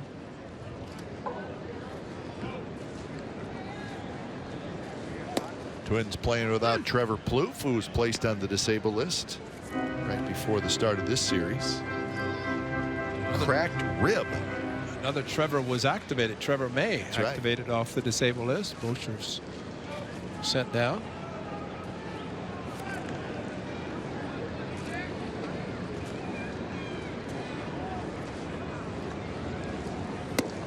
Strike on the inside corner. 0-2. Dozier doesn't like it.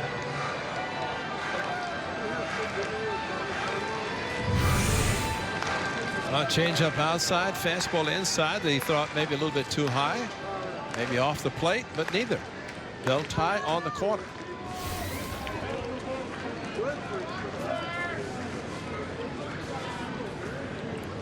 Dozier tonight is popped to first and popped to second.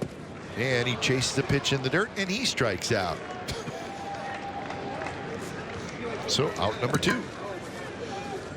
Craft Beer Fest is Friday, July the 15th from 5:05 to 7:05 p.m. before the A's face the Toronto Blue Jays. Each special ticket includes 2 pours, a commemorative Pilsner glass, and a game ticket.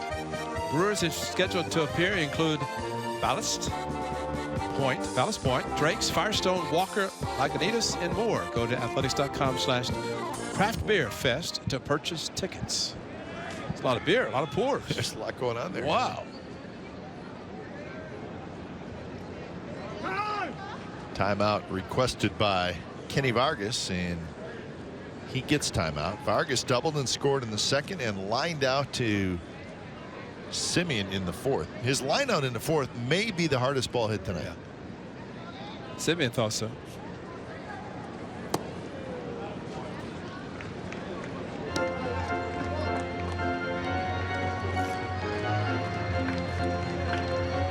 Vargas 1 for 5 in this series.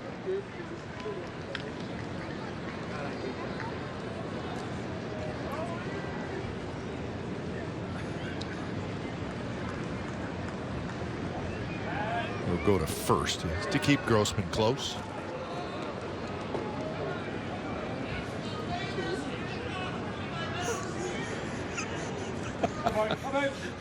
That's what happens when you don't have anybody in the stands. You can hear every word.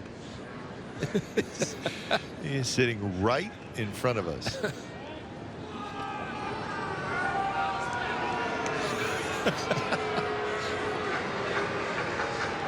It's either a coach or a scout. He said the last one was better.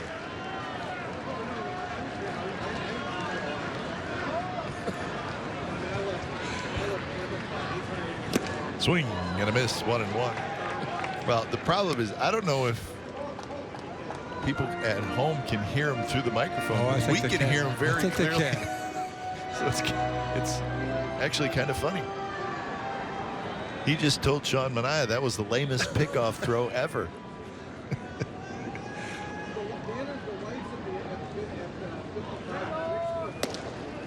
And that's a strike. 1-2 the count.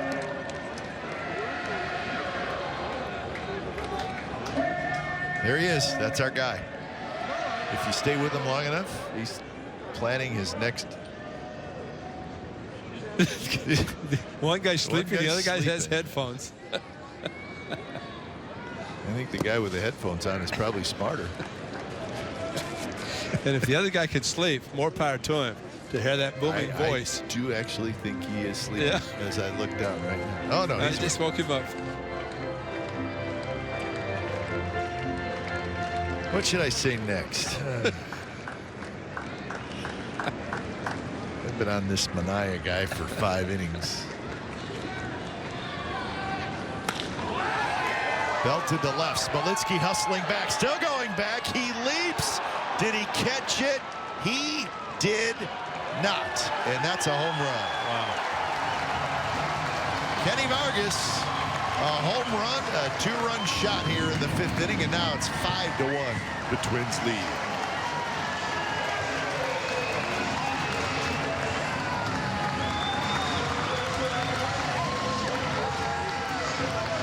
So Smolinski made a terrific effort, and for a moment there, it looked like he had it. So a double and a 2-run home run for a guy who came in all zeros. I thought he caught it too, Kai. He went up, he played it perfectly. I thought he got jammed. I thought he wasn't even going to go this far, and went up, and maybe the wall stopped him as he jumped up. But unfortunately. And that one is belted to right. And that one's gone. 6-1 Twins lead. So Max Kepler gets his 6th home run.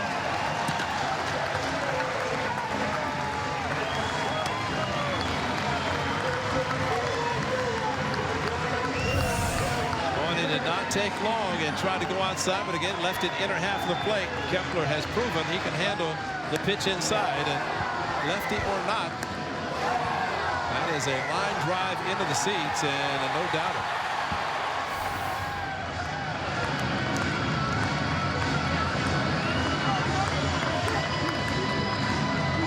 So now 6-1, meeting at the mound as Kurt Young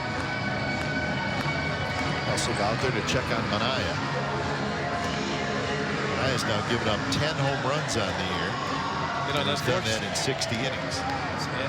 Andrew Triggs with last inning had 2 runs given up after 2 outs, and these 3 given up after 2 outs. Only the Suzuki ground ball in the second resulted in a run with less than 2. Danny Santana takes a strike. A single and a strikeout for Santana.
Live games on any device. So I can stream 3 different games at the same time and catch the scores on every single one. That's kind of cool. X1 will change the way you experience.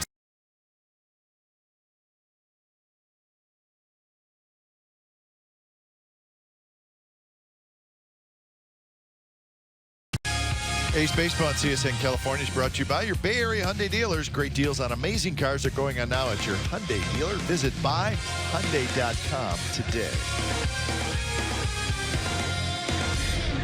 6-1, Twins lead, top of the 6th. Twins with 2 in the 4th and 3 in the 5th to break the 1-1 tie. So Sean Manaea was pitching well, but ran into trouble in these last 2 innings. So top of the 6th, they have plenty of work to do. Lowry, Reddick, and Valencia against Tommy Milone. Drops the first pitch strike in. I think Sean Manaea can sit there and think 2 outs, especially the back-to-back strikeouts, and then home run after sliders in the dirt, then fastball is too much to the plate, resulting in back-to-back home runs. Even you go back to last inning, the defense by Santana, the A's thought they had pulled within 1.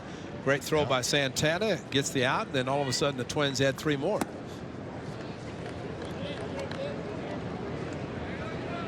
Maybe the defense charged the offense up. Absolutely. Right?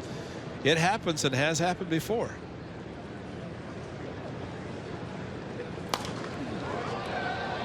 Two and two now to Lowry, who has singled and it's back to the pitcher.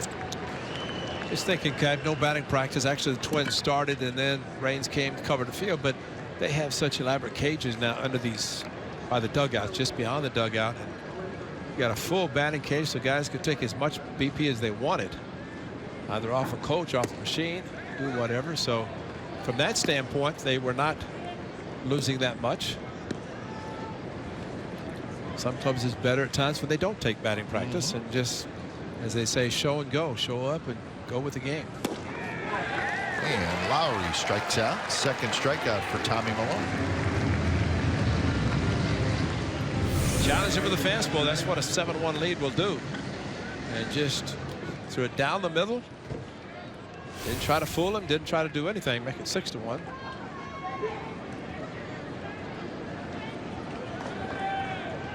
So with one out, Reddick will step up.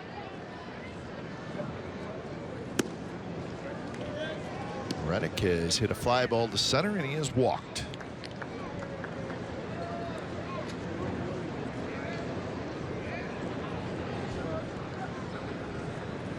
He's 5 for 24 since coming back from the disabled list.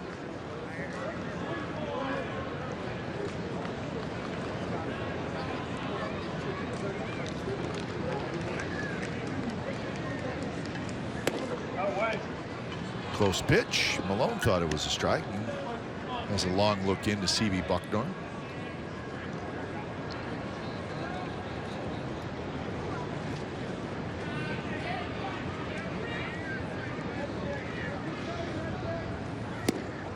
That one in for a strike. Angels beat the Rays 13-5. Angels with 16 hits in that game. Mike Trout was not in the lineup. He did come in late to pinch run. First time in about a year that Mike Trout was not in the lineup. He was fine. He just the day off. There's a strike. That one probably worse than a couple pitches before that. Wow.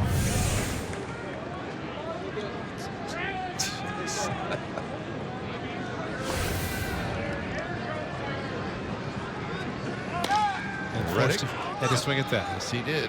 Santana backs up, and he's got it. So 2 outs here in the 6th inning. He's going to say something about that. Careful. I mean, that's unfortunately what happens. That umpire calls a pitch, and then a similar pitch that should be a ball. Both of them should have been. You ended up swinging and making it out.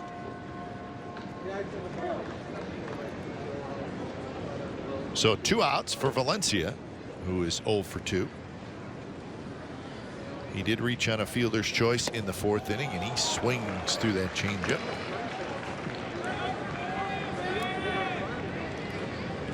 So Tommy Milone looking for his first win of the year.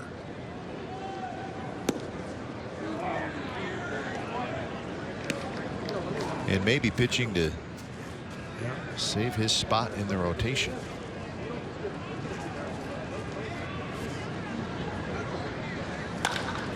And that one ripped through the shift and into center field for a hit.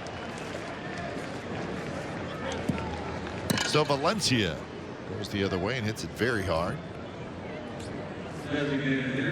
So 2-out single, and Chris Davis will hit. Well, as he did yesterday, Valencia hit a ball to right center that opened up the 3-run inning to shift to the left side, and they're trying to probably get him to roll over on a changeup, but throw him a fastball, and he went that direction. Makes you think that maybe a little bit of a hot streak is coming. He has been struggling lately. Well, as long as he does that, he's got a chance. Yep. And that pitchers, catchers realize that when you open up trying to pull everything, they're going to change speeds and try to keep the ball down.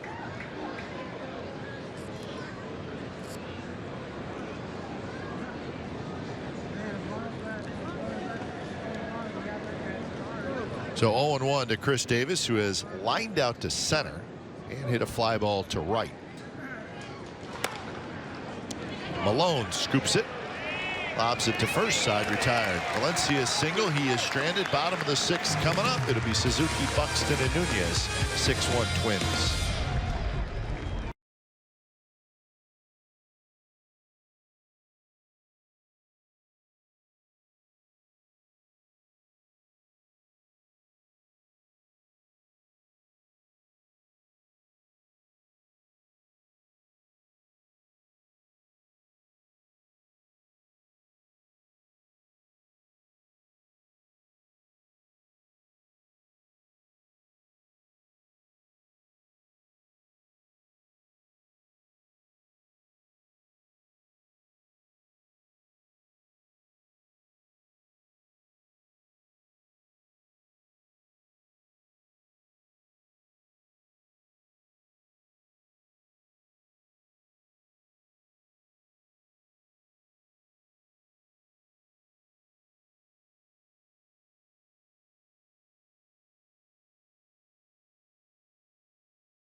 Night at the Coliseum, where fans can bring their dogs to the A's 7:05 p.m. game against the Tampa Bay Rays.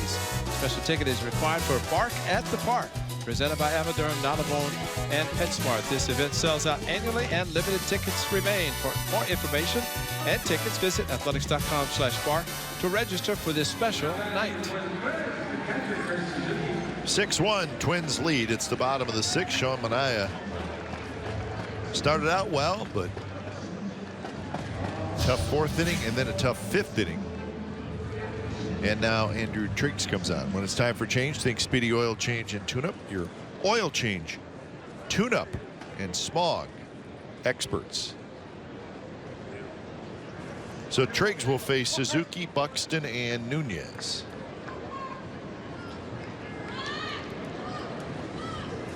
Kurt Suzuki has had a good day. He's got a couple of RBIs. So 7 hits and 6 runs, 88 pitches for Manaea. And unfortunately, those 3 walks, 2 scored and opened up or helped the Twins score their 5 runs the last 2 innings.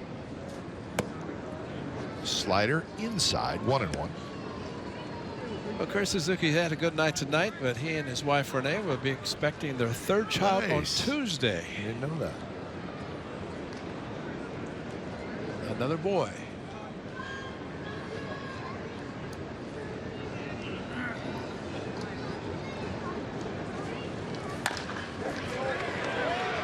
Lowry has it near the bag at second. He's out number 1 here in the bottom of the 6th. Greater coverage of baseball brought to you by T-Mobile. Double play leaders at shortstop this season. Marcus Semien, the leader. And the A's, there's lots of different combinations that go into that. The A's have Gray and Graveman, guys who are sink the ball pretty well. And Marcus has played every day. That's right. And I think Ron Washington can look at that list and say, of those 5, Marcus is really the one who's played the least amount of shortstop. Young man at St. Louis. Remember, Johnny Peralta went on the disabled list. He came up and yeah, Diaz. Yeah, he did a great job.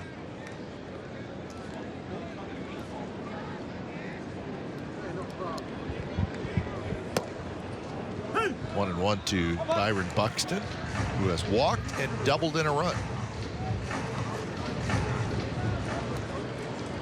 Mickey Morbido, as we approach the All-Star break, asked the guys about the Sunday after Houston. What are you going to be doing? Asked Andrew Triggs, and he said, I think I'll go back to Nashville. He's got everything, you know, between coming and going. He's got everything there. But he said, that's my home, so I'll just go back home and get packed up and hopefully join the club. And he's pitched so well, but so many trips between Nashville and Oakland and wherever the A's are, wherever Nashville's playing. But he shows up, does a great job. I laugh, Ray, because this is game number 84. Yeah. This is his 7th stint with the A's. 7. Yeah. Remember when Steve Balboni was with the Yankees? They called him Bye Bye Balboni. Yeah. Between Columbus and New York. Triggs says. Well, he pitched on Friday. Yeah. And then was sent out and then brought back yesterday. Yeah. Fernando went on the DL. So the only reason he could come back as quickly as he did because Rodriguez was on the DL, and you can replace a disabled player. And Buxton's going to try for 2. The throw to second baseman is late, and that young man is fast. He may be faster than Mike Trout. Yeah, he's got the long strides. You're right, and he's out of the box. That fastball inside, and just watch his strides. And this is thinking 2 all the way, and really takes a page out of the book of Paul Molitor, the Hall of Fame manager. And out of the box, when you think 2, you're going to get to second and watch him run. Look at those strides. Man. And look how short he cuts the bag getting into second base. Can't teach that. No, and that's all hustle. That's him all the way. And that is great base running technique. And if he never steals a base, having that technique as a base runner is tremendous. Nunez went after that slider. Just take note of this.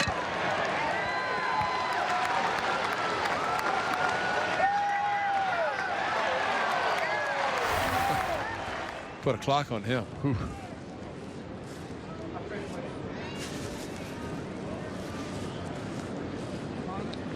So on 1 the count to Nunez, who is 1 for 3. 4 doubles and 2 home runs tonight for the Minnesota Twins. That one skied toward right center. Reddick's there. Reddick has it. Buxton will tag, and he will go to third, and he'll make it. Nobody else does it. Anybody else tries it, Reddick throws him out. But a strong, accurate throw from Josh Reddick, but Buxton is too fast. He went halfway, saw the ball was going to be caught, and pushed off the bag. Watch the throw from Josh Reddick. All the way to Danny Valencia, and almost got it. What a strong throw by Reddick. I think he's still upset about the 3-1 fastball. Oh, I don't think there's any question. Can't blame him.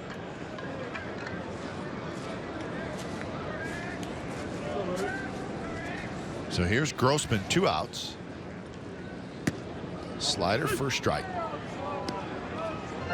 Strikeout, fly out, and a walk and a run scored for Grossman.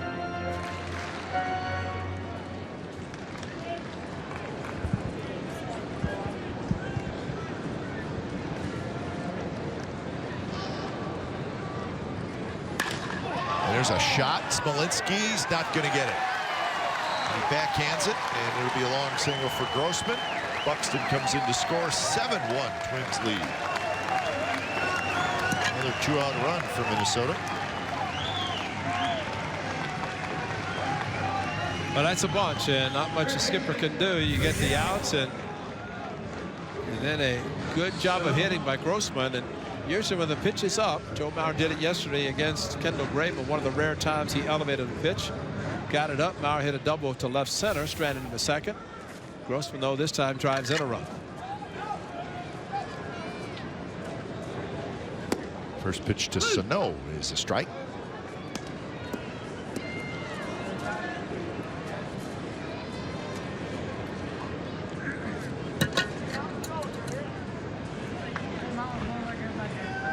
Sano is 0 for 3. So he has not joined the hit column. 9 hits for the Twins now, 5 for the A's. There has not been an error made in the game.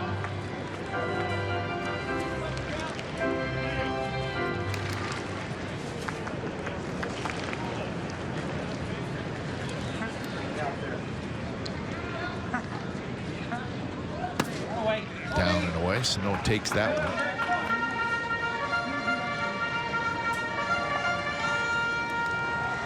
Defense straight away for Sano.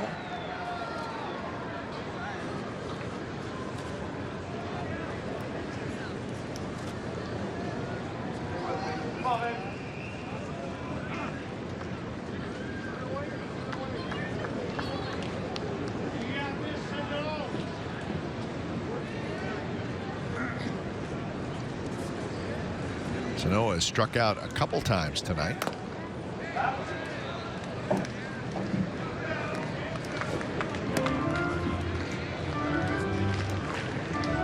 Checking to see if that was a strike or not.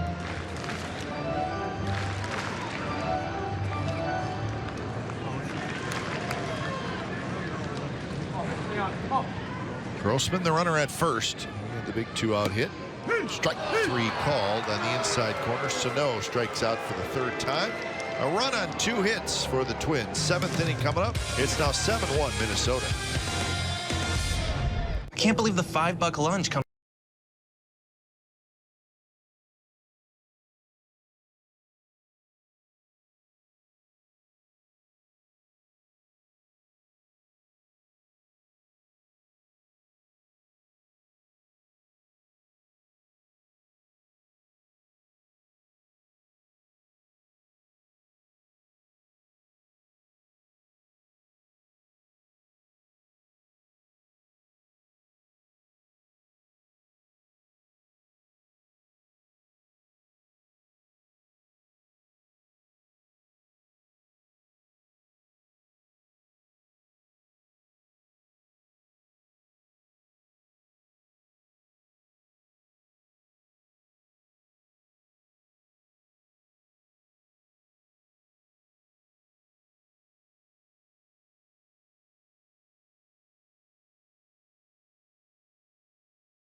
A's Baseball on CSN California is brought to you by Toyota, the full-line automaker with the longest-lasting vehicles in America. Toyota, let's go places.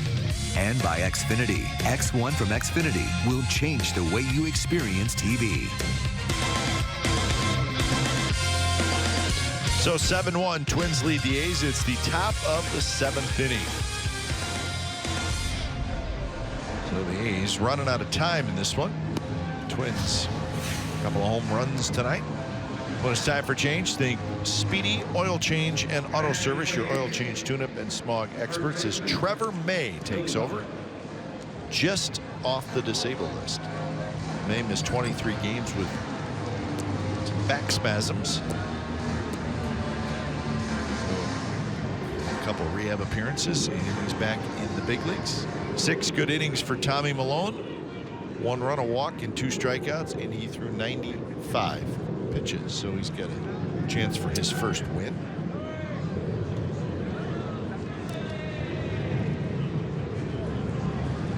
First pitch to Billy Butler from Trevor May is high.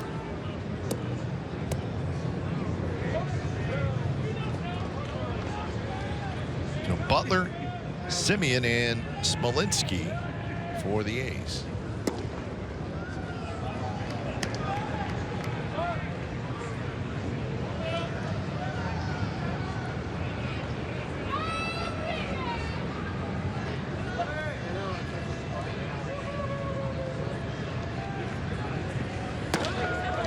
And now 3-0.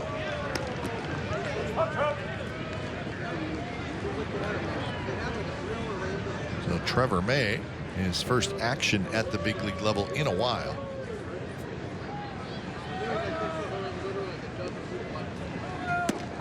And that one on the outside corner for a strike. You'd have to think hitters for the A's going to be seeing fastballs, because now it is a 7-1 lead, and it does allow Kurt Suzuki and the pitcher to just put the number 1 down, just try to throw strikes, put the ball in play, and let the defense handle it. Good swing that time by Butler. On the other hand, it can help the pitchers, because this pitcher in May throws a little bit harder than Tommy Milone. Fastball straight, does not have the changeup, the plus changeup that Milone throws.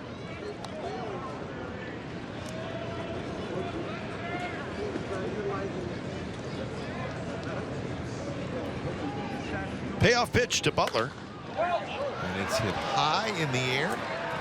Suzuki gives chase, but it'll be into the seats about 4 rows back.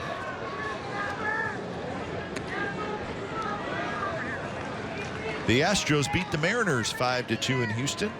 Dallas Keuchel got his 6th win. Juan Walker took the loss. That means the A's will get Keuchel Sunday. I would guess, yeah. Valbuena and Rasmus and Reed homered. 3 home runs for the Astros. Kepler gets back into right center field, and he makes the catch. Hard hit ball by Butler.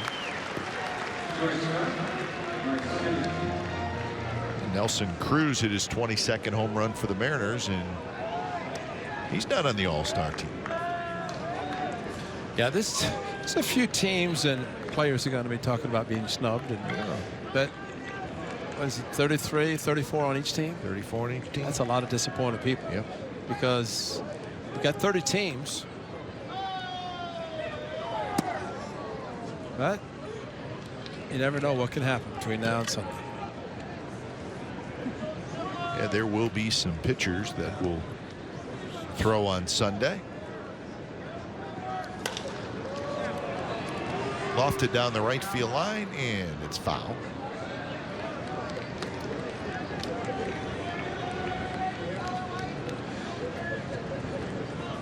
And the Astros now 45-39. Still 7.5 games behind the Rangers in that AL West. The Astros have had a real good stretch, so these will see those Astros for 4 games this weekend. And they will need to play good baseball down there, otherwise be careful. Yeah, and the Rangers and the Astros will play a few more times. The A's, unfortunately, were swept down in Houston, and the one time they went there. That one is driven to left center field. Nobody's going to get this one. One hops the wall, and Marcus Semien will cruise into second with a 1-out double. Hey, make sure you join us tomorrow morning. We'll be right back with you. It'll be Irvin Santana and Sonny Gray. The pregame show starts at 9:30 a.m. and then a little after 10 we will have first pitch for you. Can't wait. Yeah, it's like 2 hours away. It'll be the third and final game of this series. Remember, complete A's coverage every night on Sportsnet Central and CSNCalifornia.com. So it is an early start. 12:05 local time, first pitch.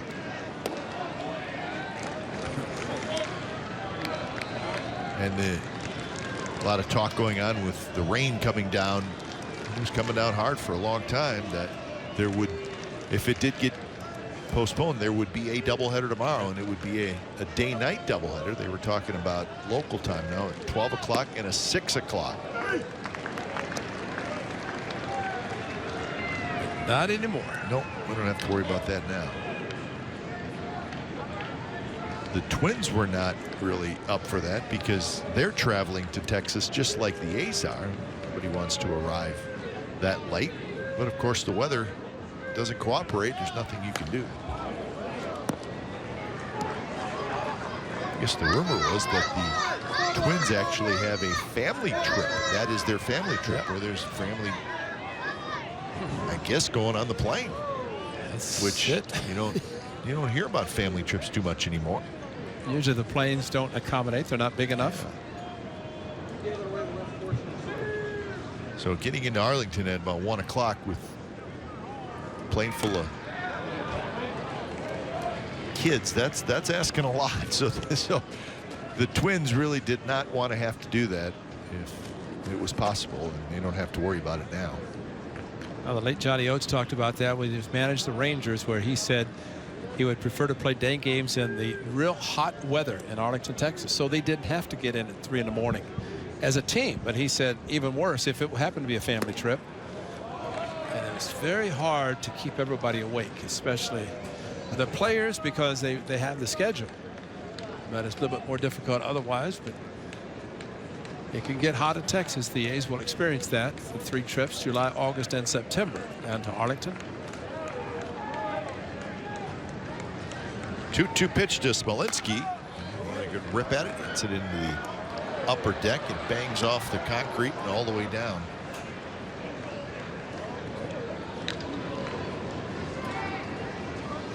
If you were sitting in the upper deck right now, I think you'd be the only one sitting in the upper deck. I don't think there's anybody up there. Of course, I could be wrong. Could be a few right behind us.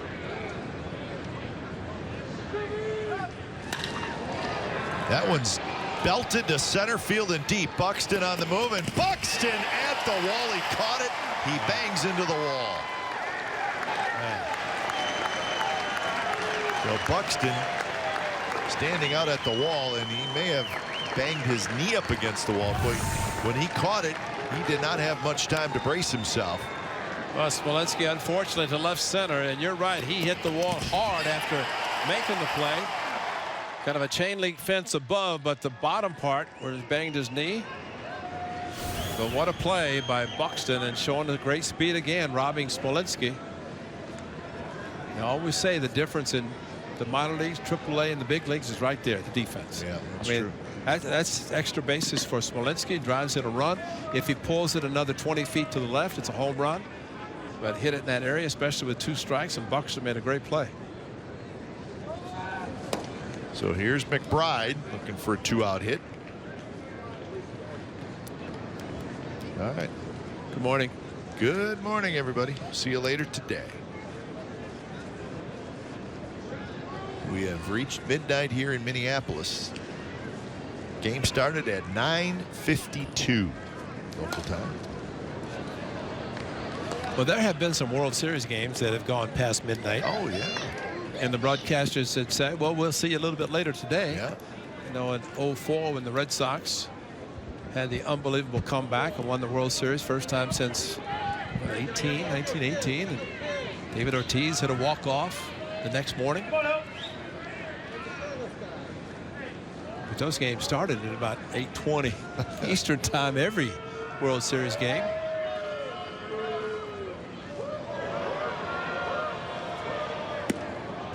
Breaking ball, and it's a strike to McBride. So now 1-2 the count to the ace catcher, who has hit a fly ball to right, and he has popped to short.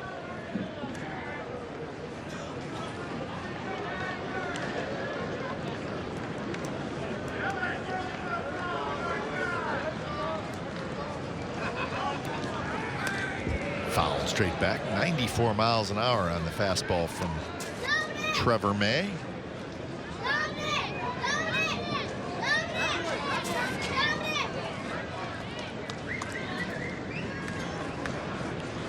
Trevor May is a big fella, 6'5", 240 pounds.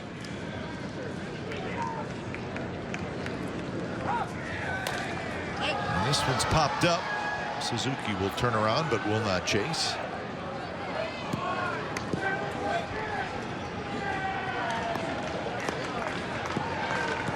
He's ready.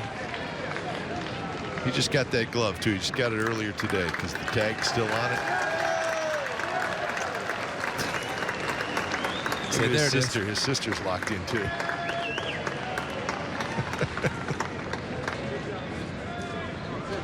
He will not give up until the final out is made.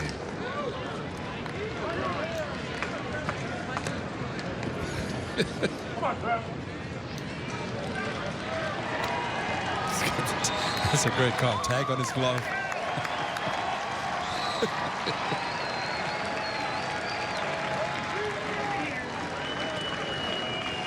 2-2 the count. And there's a hard hit ball off of Sano. He scrambles after it, throws across his body, and everybody's safe.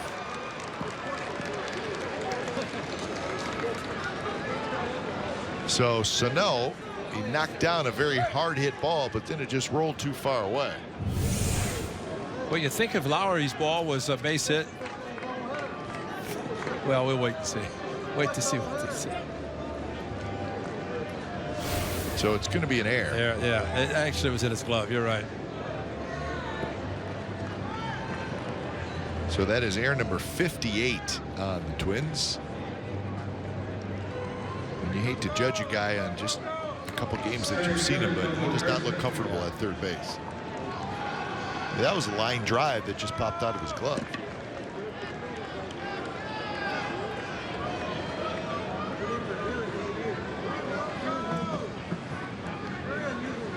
So Coco with a chance here. Maybe creep the A's a little bit closer, but they need a two-out hit, first and third. That one blocked by Suzuki. That right there is one of the things that Kurt Suzuki does so well and has throughout his career. The A's, the Nationals, back to the A's, and then to the Twins. And runner at third base, the breaking ball. Got his body to the right. You know, Don Wakamatsu, when he's with the A's, worked with him an awful lot and really helped him, especially with the balls in the dirt. So 1-1 the count to Coco Crisp, who's 1 for 3.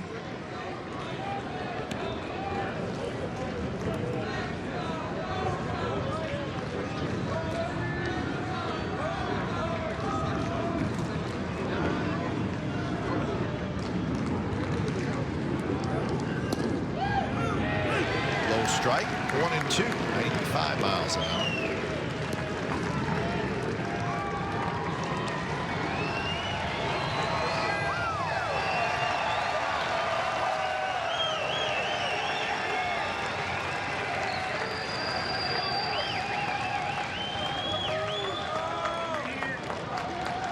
Suzuki sets up outside, and he got him swinging.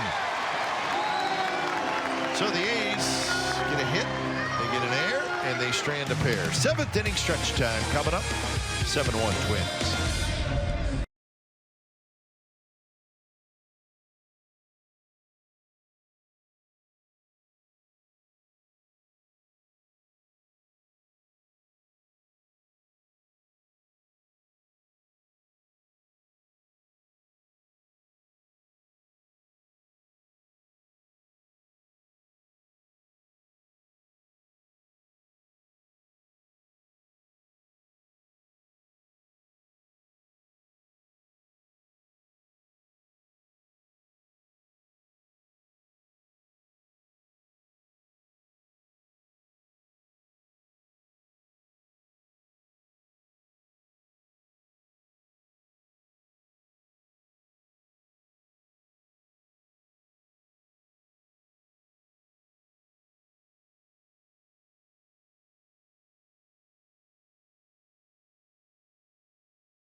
Hey, we got in-depth sports news for the Bay Area fan. It is Sportsnet Central, and it's brought to you by Hyundai, and it's tonight at 10:30, and it's on our sister station, CSN Bay Area. A's All-Star reaction. That would be one Mr. Stephen Vogt. More reaction on Kevin Durant going to the Warriors. And Steph Curry, pizza delivery man. He indeed can do it all. Dave Feldman and Matt Fried will host. That's Sportsnet Central.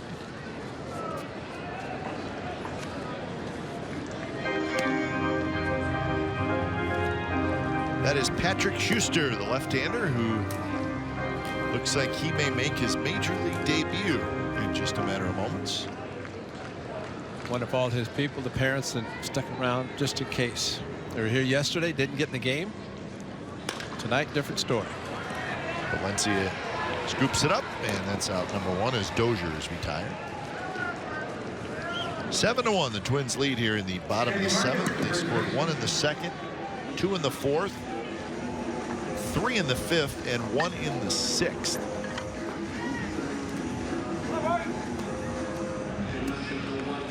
Andrew Triggs, an inning in the 3rd now of work. Manaea won 5.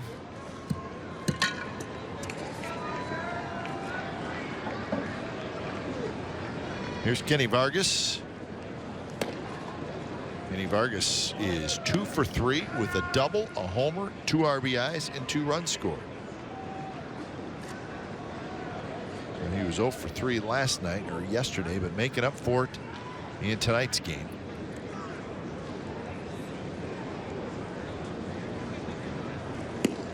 Slider for a strike from Triggs.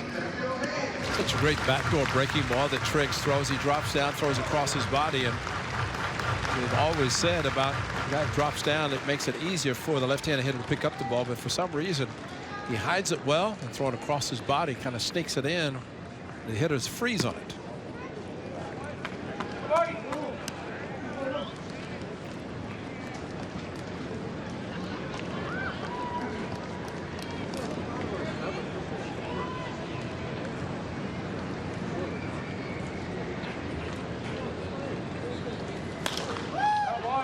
Line foul into the 2nd level.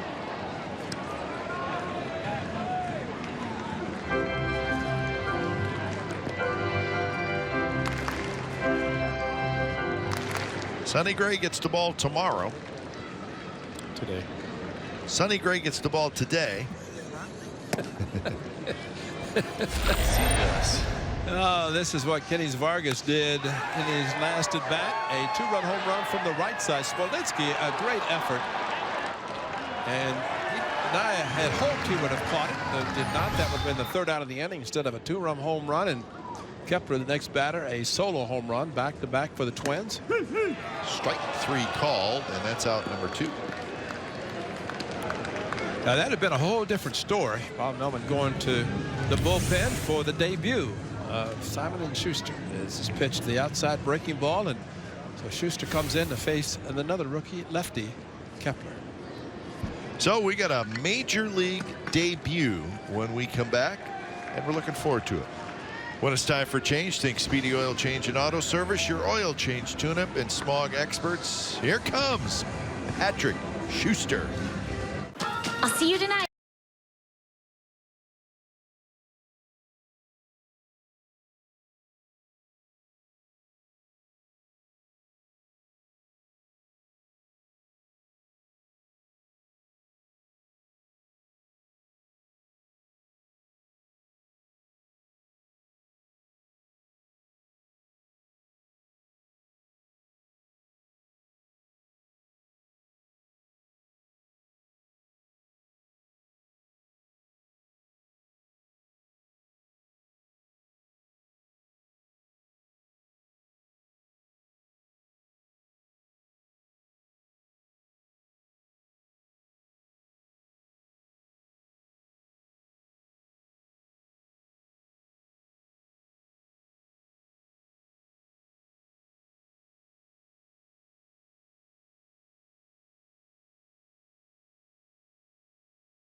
So 7-1, Twins lead the A's, but we got a major league debut, which is always fun. It's Patrick Schuster. He is the 25-year-old left-hander, and there he is. Pitching extremely well down in AAA, 28 games, the ERA 1.30. So he is a big leaguer. Signed by the A's to a minor league contract in November this past offseason, and there's some of the family and friends of Patrick Schuster, so they're ready to go. They said we've been out here for 3 days waiting for this appearance, and here we are at 12:15 local time Wednesday morning as he makes his first pitch. And here it is, and it's a good one. It's in first strike. So the schedule's going to say July 5th, but the debut was actually made on July 6th. A little drop down, throw across his body as well. Slider, and a good one. So it's a quick 0-2. This was the family after the first pitch. Yeah, babe. Nice. It's the best strike ever thrown. 0-2 to Kepler. Get him on 3 pitches and get the baseball. And he did. Nasty slider, and that's a pretty nice job by Patrick Schuster. Nice job, young man. Family's happy, and so are we. So 7th inning comes to an end on a high note for the A's. 8th inning coming up.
Fireworks show on Saturday, July the 23rd, presented by Lagunitas. The legendary concerts at the Coliseum feature the Rolling Stones, David Bowie, The Who, U2, Led Zeppelin, and many more. The fireworks show will be set to music from select Day on the Green performers, and fans can watch the show from the outfield grass. As always, on-field capacity is limited.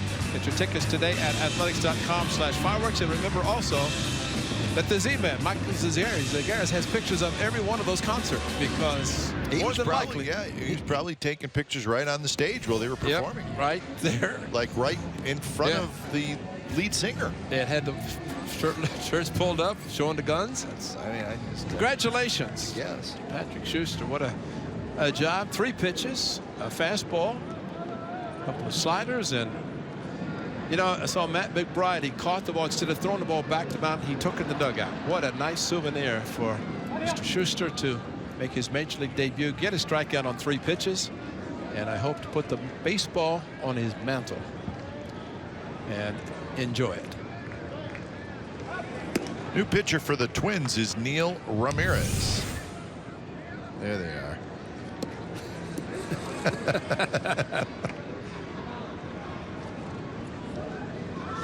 Good stuff. Yeah, Grandpa looks like he's left-handed too. He's clapping on the left-handed, so just like my grandson. Just what a great job. I always like to see those debuts, and especially to have success. 1-1 the count to Lowry. Reddick to follow, and then Valencia. So when it's time for change, think Speedy Oil Change and Auto Service, your oil change, tune-up, and smog experts. And it is appearance number 16 for Neil Ramirez. He's originally a Texas Ranger. Then he went to the Brewers and was claimed off waivers by the Twins from the Brewers about 3 weeks ago.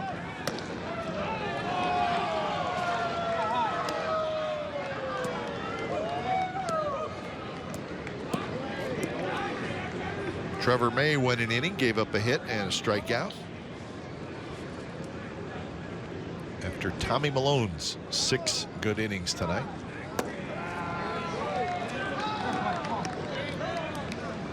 A's have 6 hits in the game, the Twins with 9.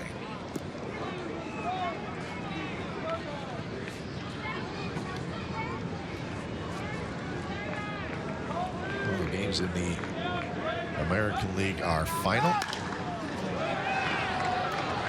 Couple West Coast games still going on in the National League. They might finish before this one. They may. You never know. You start 3 hours, almost 3 hours late. Gives everybody a chance to finish.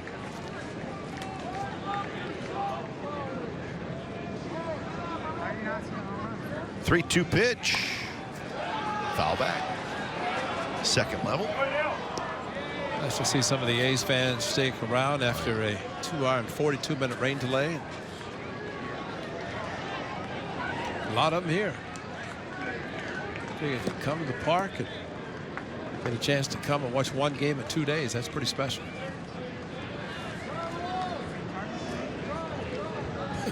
Or 2 games in 1 day like this. That's right. Sleep fast. We'll be sleeping fast tonight.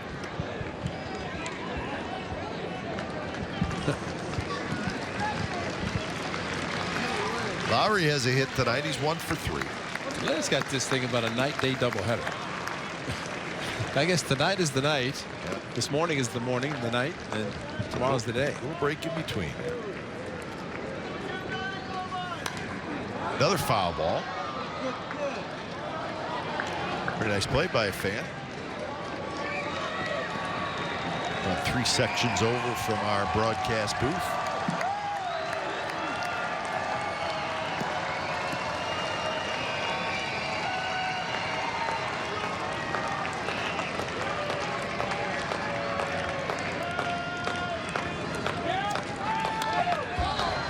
To the screen, and then it comes back, and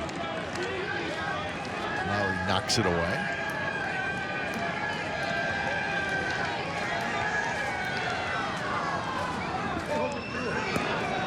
You know what's great about a night like tonight, though, if you're a kid, and obviously if you're here at this point, mom and dad are like, fine, we're staying. That's right. You can do whatever you want. Yeah.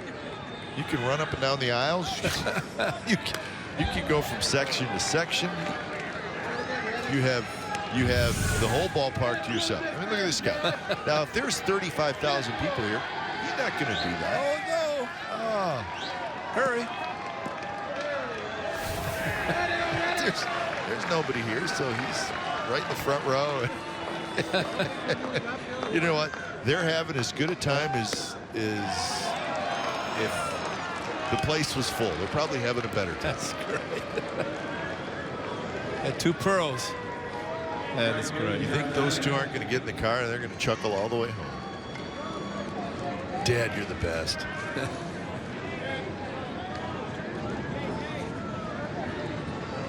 Meanwhile, 12 a pitch back for Jed Lowry. So a lot of foul balls in the stands for people that we just showed. It's a good AB for Jed. Reddick walked and has hit a couple of fly balls, 1 to center and 1 to left. So Kurt Suzuki's going to straighten out Neil Ramirez and say, look at the scoreboard. It's 7-1. And if you're not careful, you're going to be out of the game, and it's going to be 7-3, 7-4. Just give them an update on how long the rain delay was.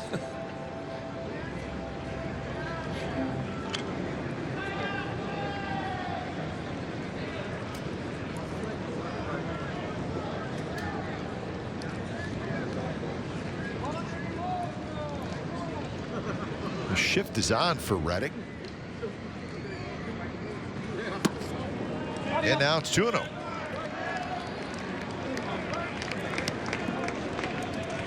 That's Sano playing right at the shortstop spot.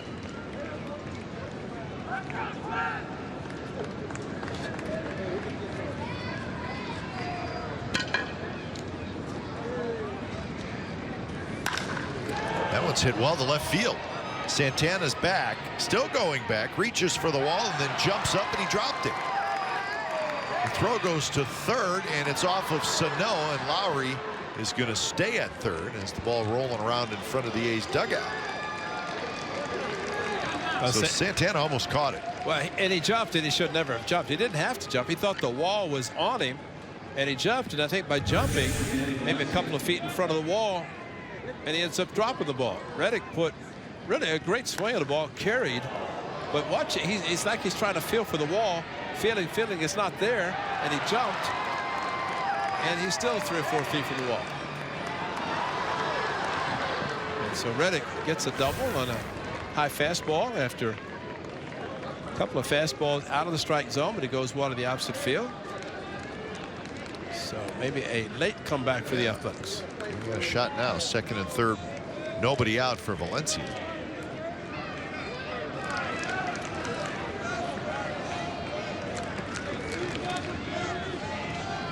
Valencia 1 for 3. He had a single in the 6th inning and a hard ball to right field.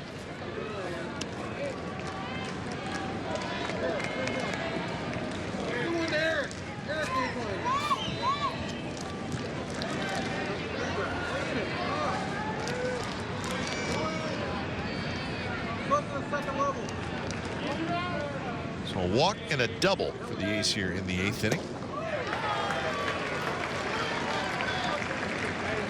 Valencia coming into tonight's game had a .308 batting average, and that batting average was good for 10th in the American League. And I bring that up because for the longest time he just did not have enough at-bats to qualify to be among the league leaders. That one is belted to right field, and that one is gone. Danny Valencia, a shot to right center. It's a 3-run homer, and now it's 7-4.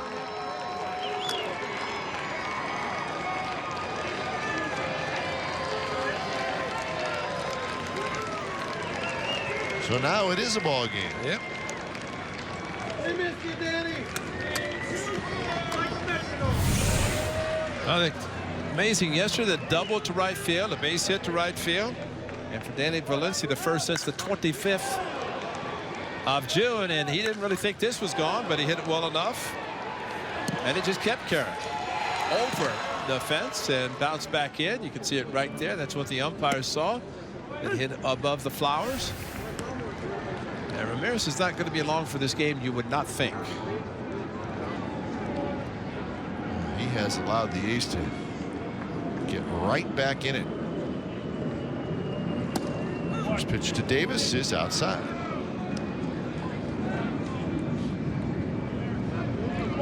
We've seen him be able to hit the ball hard to right field. That is not a problem for Danny Valencia. Yeah, it started down in St. Petersburg against Tampa Bay.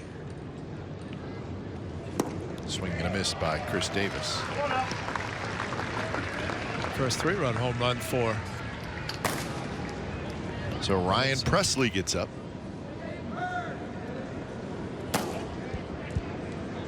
It all started with that long at bat by Lowry, which turned into a walk.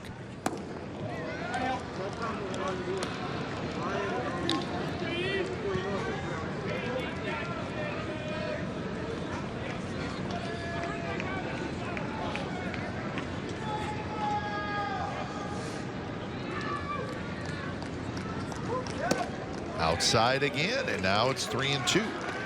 Butler waits in the on-deck circle. Unfortunately, those breaking pitches are far enough away from Chris Davis. They're not really inviting.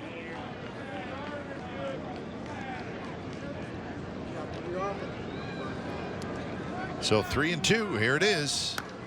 And a hanger, and Davis swung out of his helmet.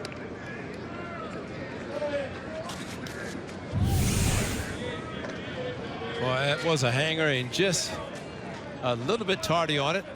If he'd gotten it down a little bit more, it might have hit it out.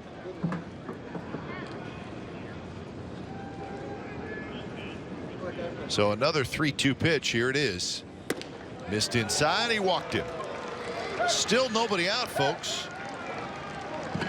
And now the game has become interesting.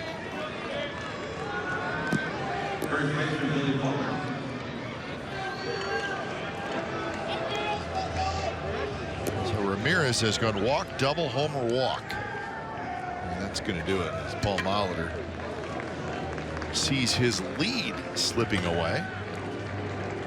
And he's going to go to the bullpen. So Presley coming in, Ramirez out, and the A's are back in it at 7-4.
This copyrighted telecast is presented by authority of the Oakland Athletics and may not be reproduced or retransmitted in any form, and the accounts and descriptions of this game may not be disseminated without the express written consent of Athletics Investment Group, LLC. So now it's a 7-4 game. And Alonso is going to hit. He's going to hit for Butler. So that's the new pitcher, Ryan Presley. 2-4 record with a 3.74 ERA. 43 strikeouts in 43 innings. And one of the appearances against the A's, the Coliseum on June the 1st, Billy Butler removed for the pinch hitter, as was the case yesterday. Alonso was removed. Butler pinched hit, got a base hit. Alonso would like to do the same tonight and keep the inning going. First pitch is hit very high, right field, down the line. Kepler waits, and he's got it. So Alonso swings at the first pitch and skies one to right. So one pitch, one out for Presley, who's just trying to get this inning under control for the Twins. And now it's Marcus Semien.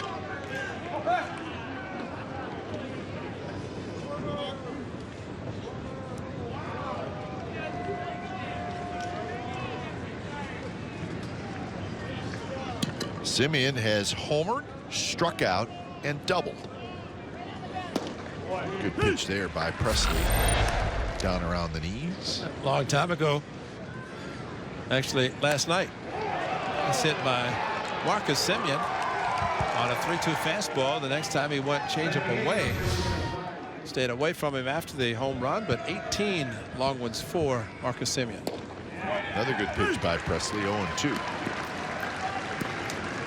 18 home runs, 44 RBIs. Fastball for Presley reached mid-90s and mostly a sinker slider. Will throw a curveball occasionally, but the fastballs 2 and 4. 2 seam, 4 seam.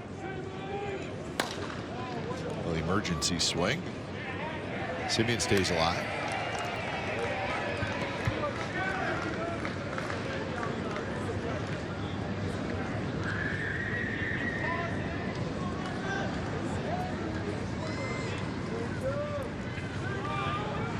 Smolinski waits in the on-deck circle. Fastball is high. So it's been Malone, May, Ramirez, and now Presley for the Twins. Manaea, Triggs, and Schuster so far for the A's.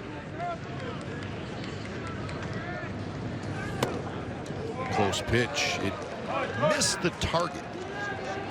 It may have been a strike, but it missed the target. Suzuki actually caught it correctly. Yeah. It just happened to be a little bit so much off the target, he didn't get the call. Defense straight away for Simeon.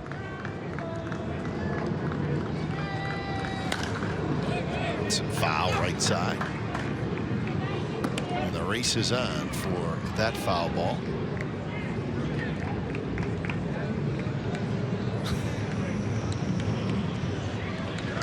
Our old friend Fernando Abad starts to throw.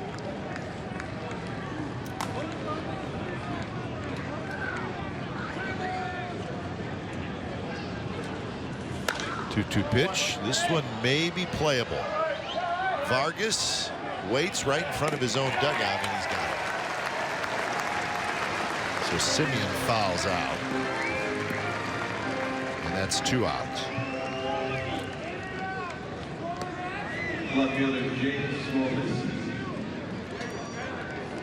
So here's Smolinski.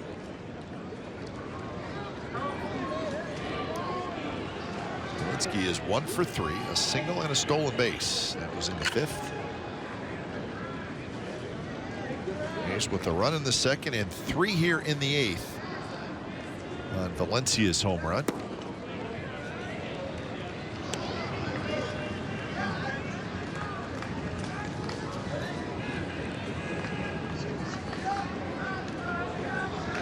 It's not a big home run hitting team. They've now hit 87, 12th in the league in home runs hit. But big ones tonight.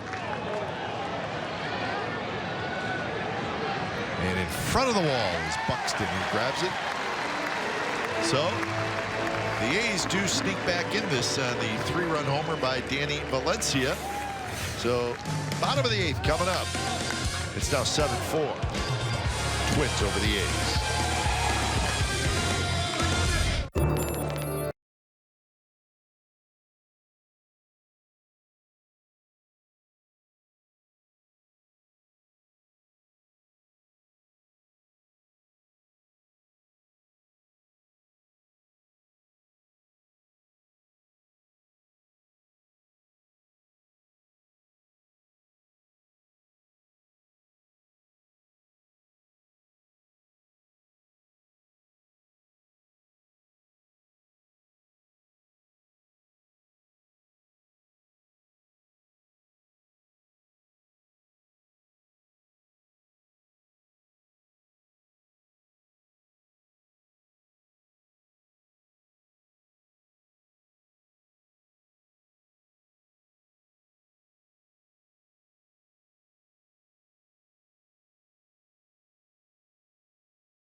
Summary brought to you by your local Toyota dealers.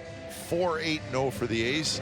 7-9-1 for the Twins.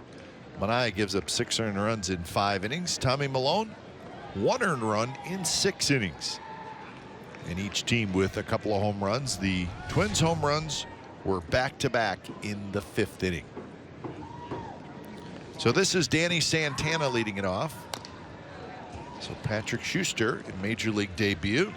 He struck out Max Kepler on 3 pitches to end the 7th inning. He's back out there. You see Alonso now at first.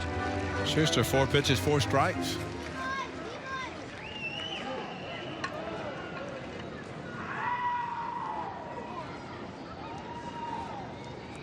Santana 1 for 3.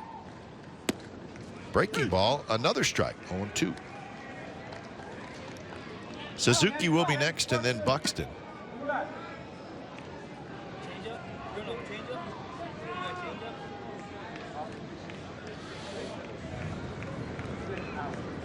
So McBride wants it inside. See if Schuster can get it there. Away from the target. Well, as Kurt Young said appropriately, you watch Schuster, he's kind of a slinger. He drops down, slings the ball, which can be difficult for hitters to pick up. As we saw with Kepler, 3 pitches striking him out. But he slings the ball with just a pretty good angle, thrown across his body, which works effectively. Good pitch there again.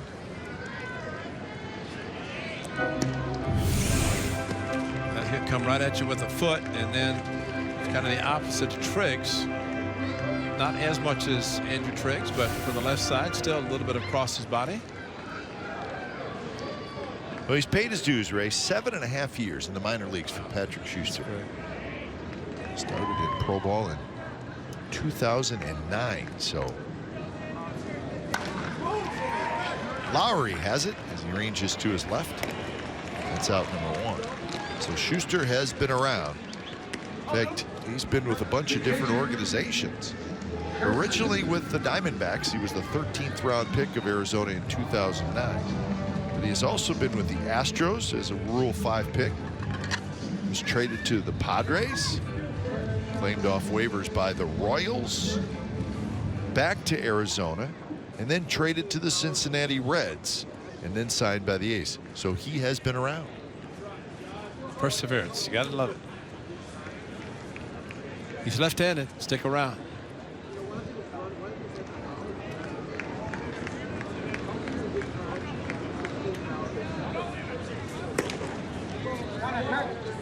Born in Newport Richey, Florida. Cap, I don't know about you, but that blizzard sign off the left over there is pretty inviting. Where? Not Kinsler, it's behind home plate. Blizzard as in ice cream as type in the situation? DQ, man. Look at it, see? Doesn't that look good? Looks yummy. When is Miracle Treat Day? Especially 12:40 in the morning. You know what? You and I would both crush one of In a those heartbeat. right now. Oh, I'm with you. in a heartbeat. These blizzards are good. July 28, 2016. Buy a blizzard, make a miracle. Yeah, I'm with you. Usually you say blizzard in Minneapolis, it means something else. That's right. Right now? Especially for the Vikings. 2-0 pitch to Kurt Suzuki is lying in the left, and that's a base hit. Kurt Suzuki's got 2 hits and a couple of RBIs. Well, the A's have to be hoping that Paul Molitor goes with Centennial tomorrow, the left-hander, because Kurt Suzuki's hot. Sonny Gray, the right-hander's got to be pitching for the A's, and if that's the case, they're on a true platoon. Suzuki would not play, but tonight, exceptional ground ball to second. He's driven in a couple of hits.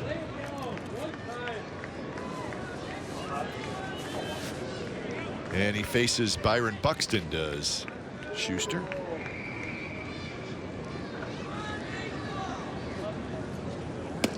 First pitch, 89 miles an hour for a strike. Well, Bob Melvin knows his club's down just 3 runs, and that's why Kurt Young's on the phone to the bullpen to get somebody loose. Well, this is not a Twins team with a lockdown closer. That's right. Glenn Perkins, their very good closer, is out for the season. And the guy who's up, Kinsler, is, it's going to be a pass ball, but Kinsler is one of the closers. They've been going between Abad and Kinsler. So a ball gets by McBride and just looked like the big sweeping breaking ball. When you see a catcher turn the glove that many times, it's tough to get it in a position to catch the ball. And Suzuki, no slide necessary.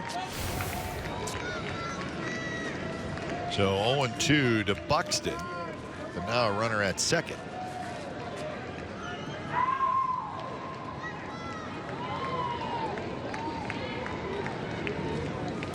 Not close. McBride has to reach across his body, backhands it.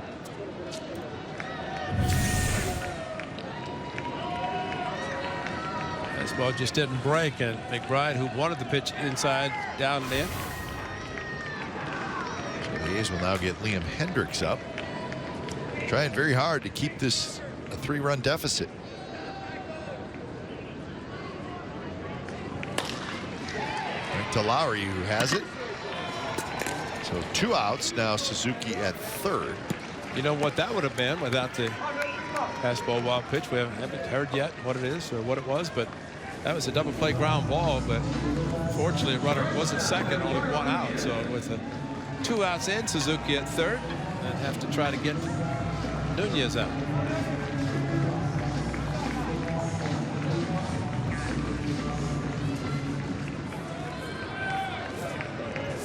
Nunez 1 for 4 tonight.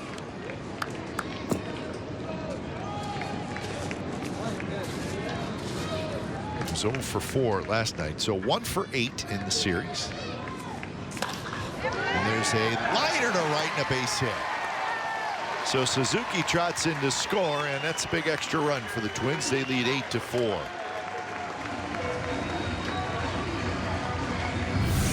Boy, sadly, it is a good job of hitting, but boy, what to think about the ground ball to Lowry, what would have been, and again, extra outs.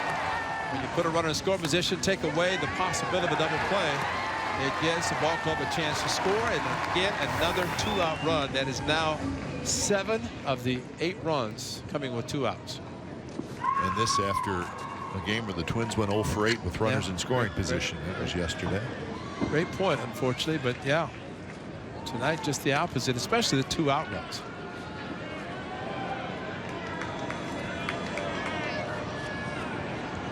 So now Grossman hits. He's been on base a couple of times. Had an RBI hit in the 6th inning. One of those 2-out hits we were talking about.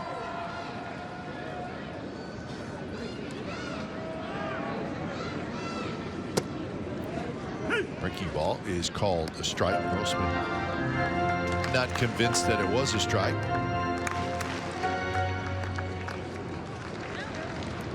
Grossman, a switch hitter.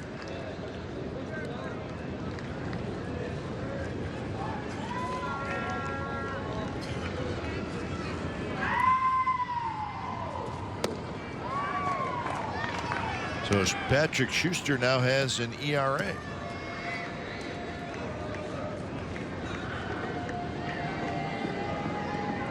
Don't know exactly what it is or what it's going to be, but it's an ERA.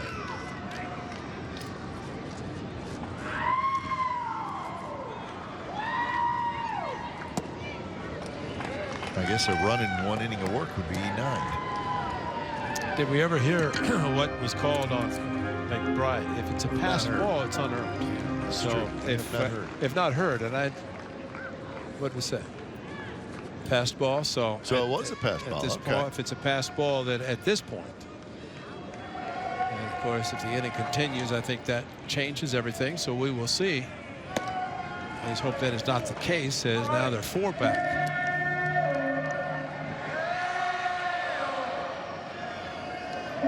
But regardless, when you give up that many 2-out runs, it makes it tough, and especially when you give an extra out because of a runner advancing. An extra chance for someone to hit.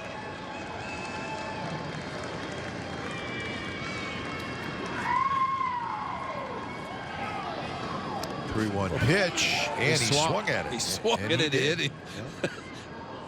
You don't see it that often, but when you do, umpire C.B. Buckner immediately called it. Grossman, he got the swing, but watch where this ball hits him. He starts the swing, that's a complete swing, and it hit him. And so admittedly, C.B. Buckner said, no, you swung, and if it hit you, that's a strike. And it hit him in the right leg as he spun around with the bat following through. The right leg is hit. And C.B. Buckner alertly calling the strike. That's looking fastball getting a slider. Big time. And this pitch misses inside, so Grossman gets on base anyway. He walks for the second time.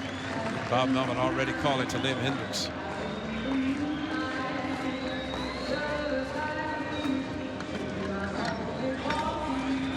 So 2 on 2 out. A run in here for the Twins will do it for Patrick Schuster in his major league debut. Bottom of the 8th. 8-4 Twins lead.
Well, the A's and Sutter Health have teamed up to launch the Fitness Sluggers program designed to educate and encourage youth to live healthy and active lifestyles.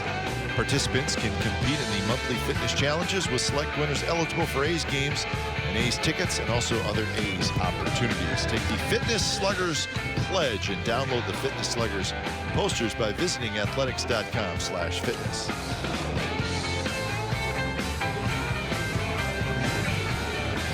So it's the bottom of the 8th inning and a couple of runners on with 2 outs and a run in for the Twins. So Liam Hendriks will try to get the A's quickly back into the dugout as he faces Miguel Sano.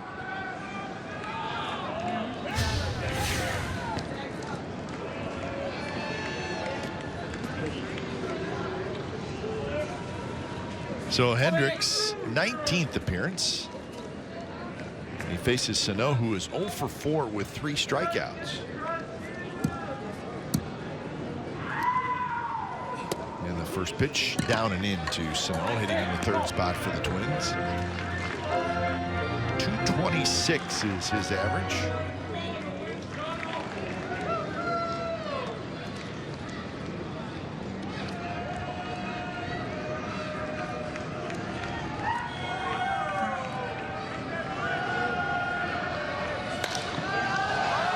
Hit to right. Reddick going back. Reddick is going to watch this one, and it is gone. A 3-run homer drops into the first row out there in that little area that kind of hangs out. Little overhang, and Sano found it. And just like that, it's 11-4.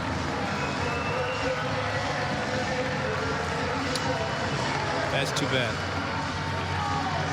That is too bad because the A's had made a comeback, made it a 3-run game, and very quickly a fastball, and that's the power of Sano. And I think we saw it camp in 2012. It came in here, the ball didn't seem to be carrying, but the A's changed that considerably in the 3-game weekend series.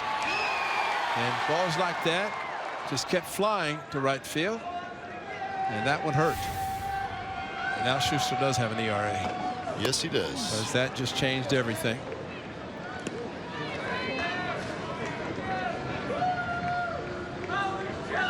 So for Sano, his 13th home run of the year.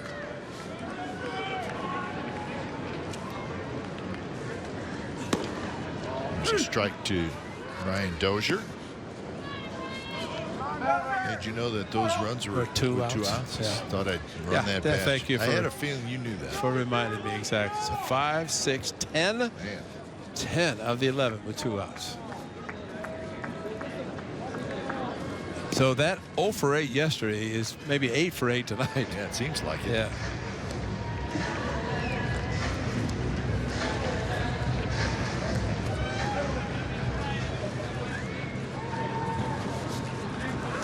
So 1-2 the count. Dozier is 0 for 4.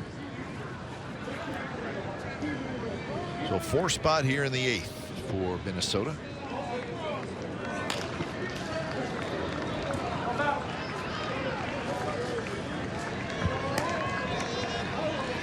I would think after the 6 innings of work by Tommy Milone, left with the 7-1 lead in the clubhouse, he's going to be thinking, wait a minute, now 7-4.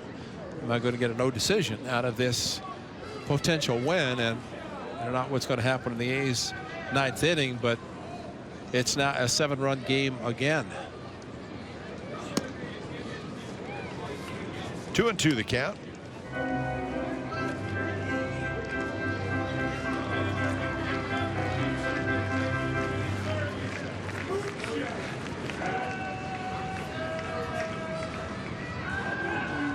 Now 12 hits now for the Twins. Dozier would probably like one of those.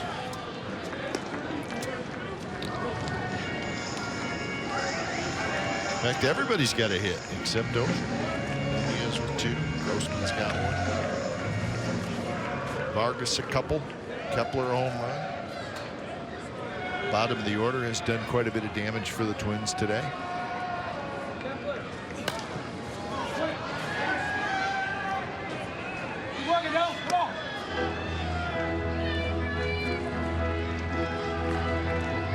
So 4 pitchers used by Bob Melvin tonight,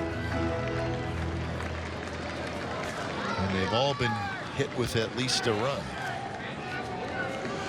some more than one.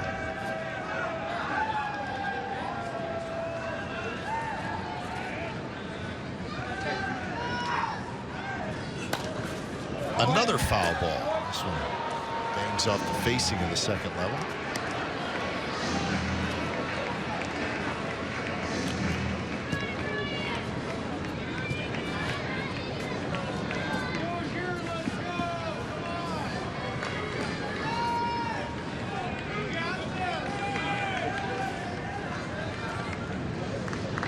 So another 2-2 to Dozier. He hits it very hard to Simeon, who grabs it, and that will do it. But the Twins score 4 times in the bottom of the 8th. It's now 11-4 as we head to the 9th.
California.com. Each week, our insider Joe Stiglitz talks baseball with players, coaches, special guests, and much more. This week's guest is Mark Mulder. Check that out. He's Insider Podcast with Joe Stiglitz. It's on CSNCalifornia.com. Also available on iTunes. Good look at downtown Minneapolis. Tonight, the Twins with an 11-4 lead, and trying to even up this series at a game apiece. Brandon Kinsler comes in. So Kinsler will try to wrap it up. He's been getting save opportunities with Perkins out for the year. This is not a save situation, obviously.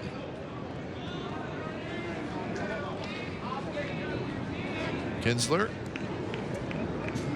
Lots of time in the Milwaukee Brewers bullpen. So his first year with the Minnesota Twins. First pitch in for a strike.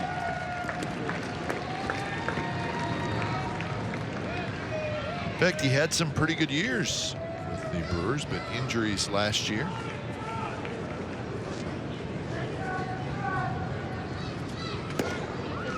And a quick 0-2 to Matt McBride. McBride, Crisp, and Lowry, and these need a whole bunch more to hit in this inning.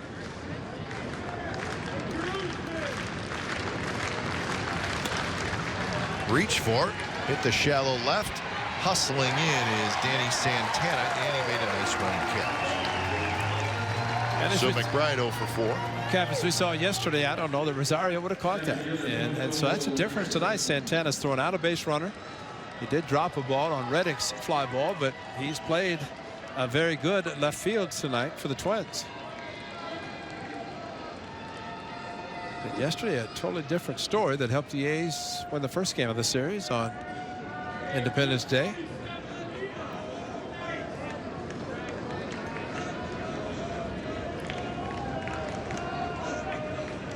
So here's the leadoff man, Coco Crisp, who's hitting for the 5th time. He's 1 for 4.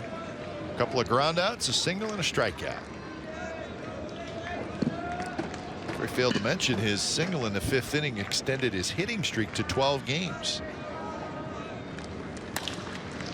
It's this one towards second. Dozier stays with it. And that's the second out here in the 9th inning. Second baseman, Dan Lowry.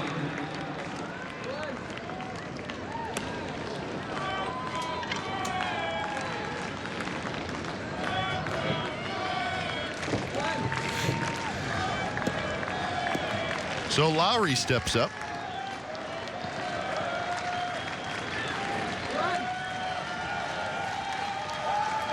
And the first pitch to Lowry is tapped slowly to Dozier, and this should do it.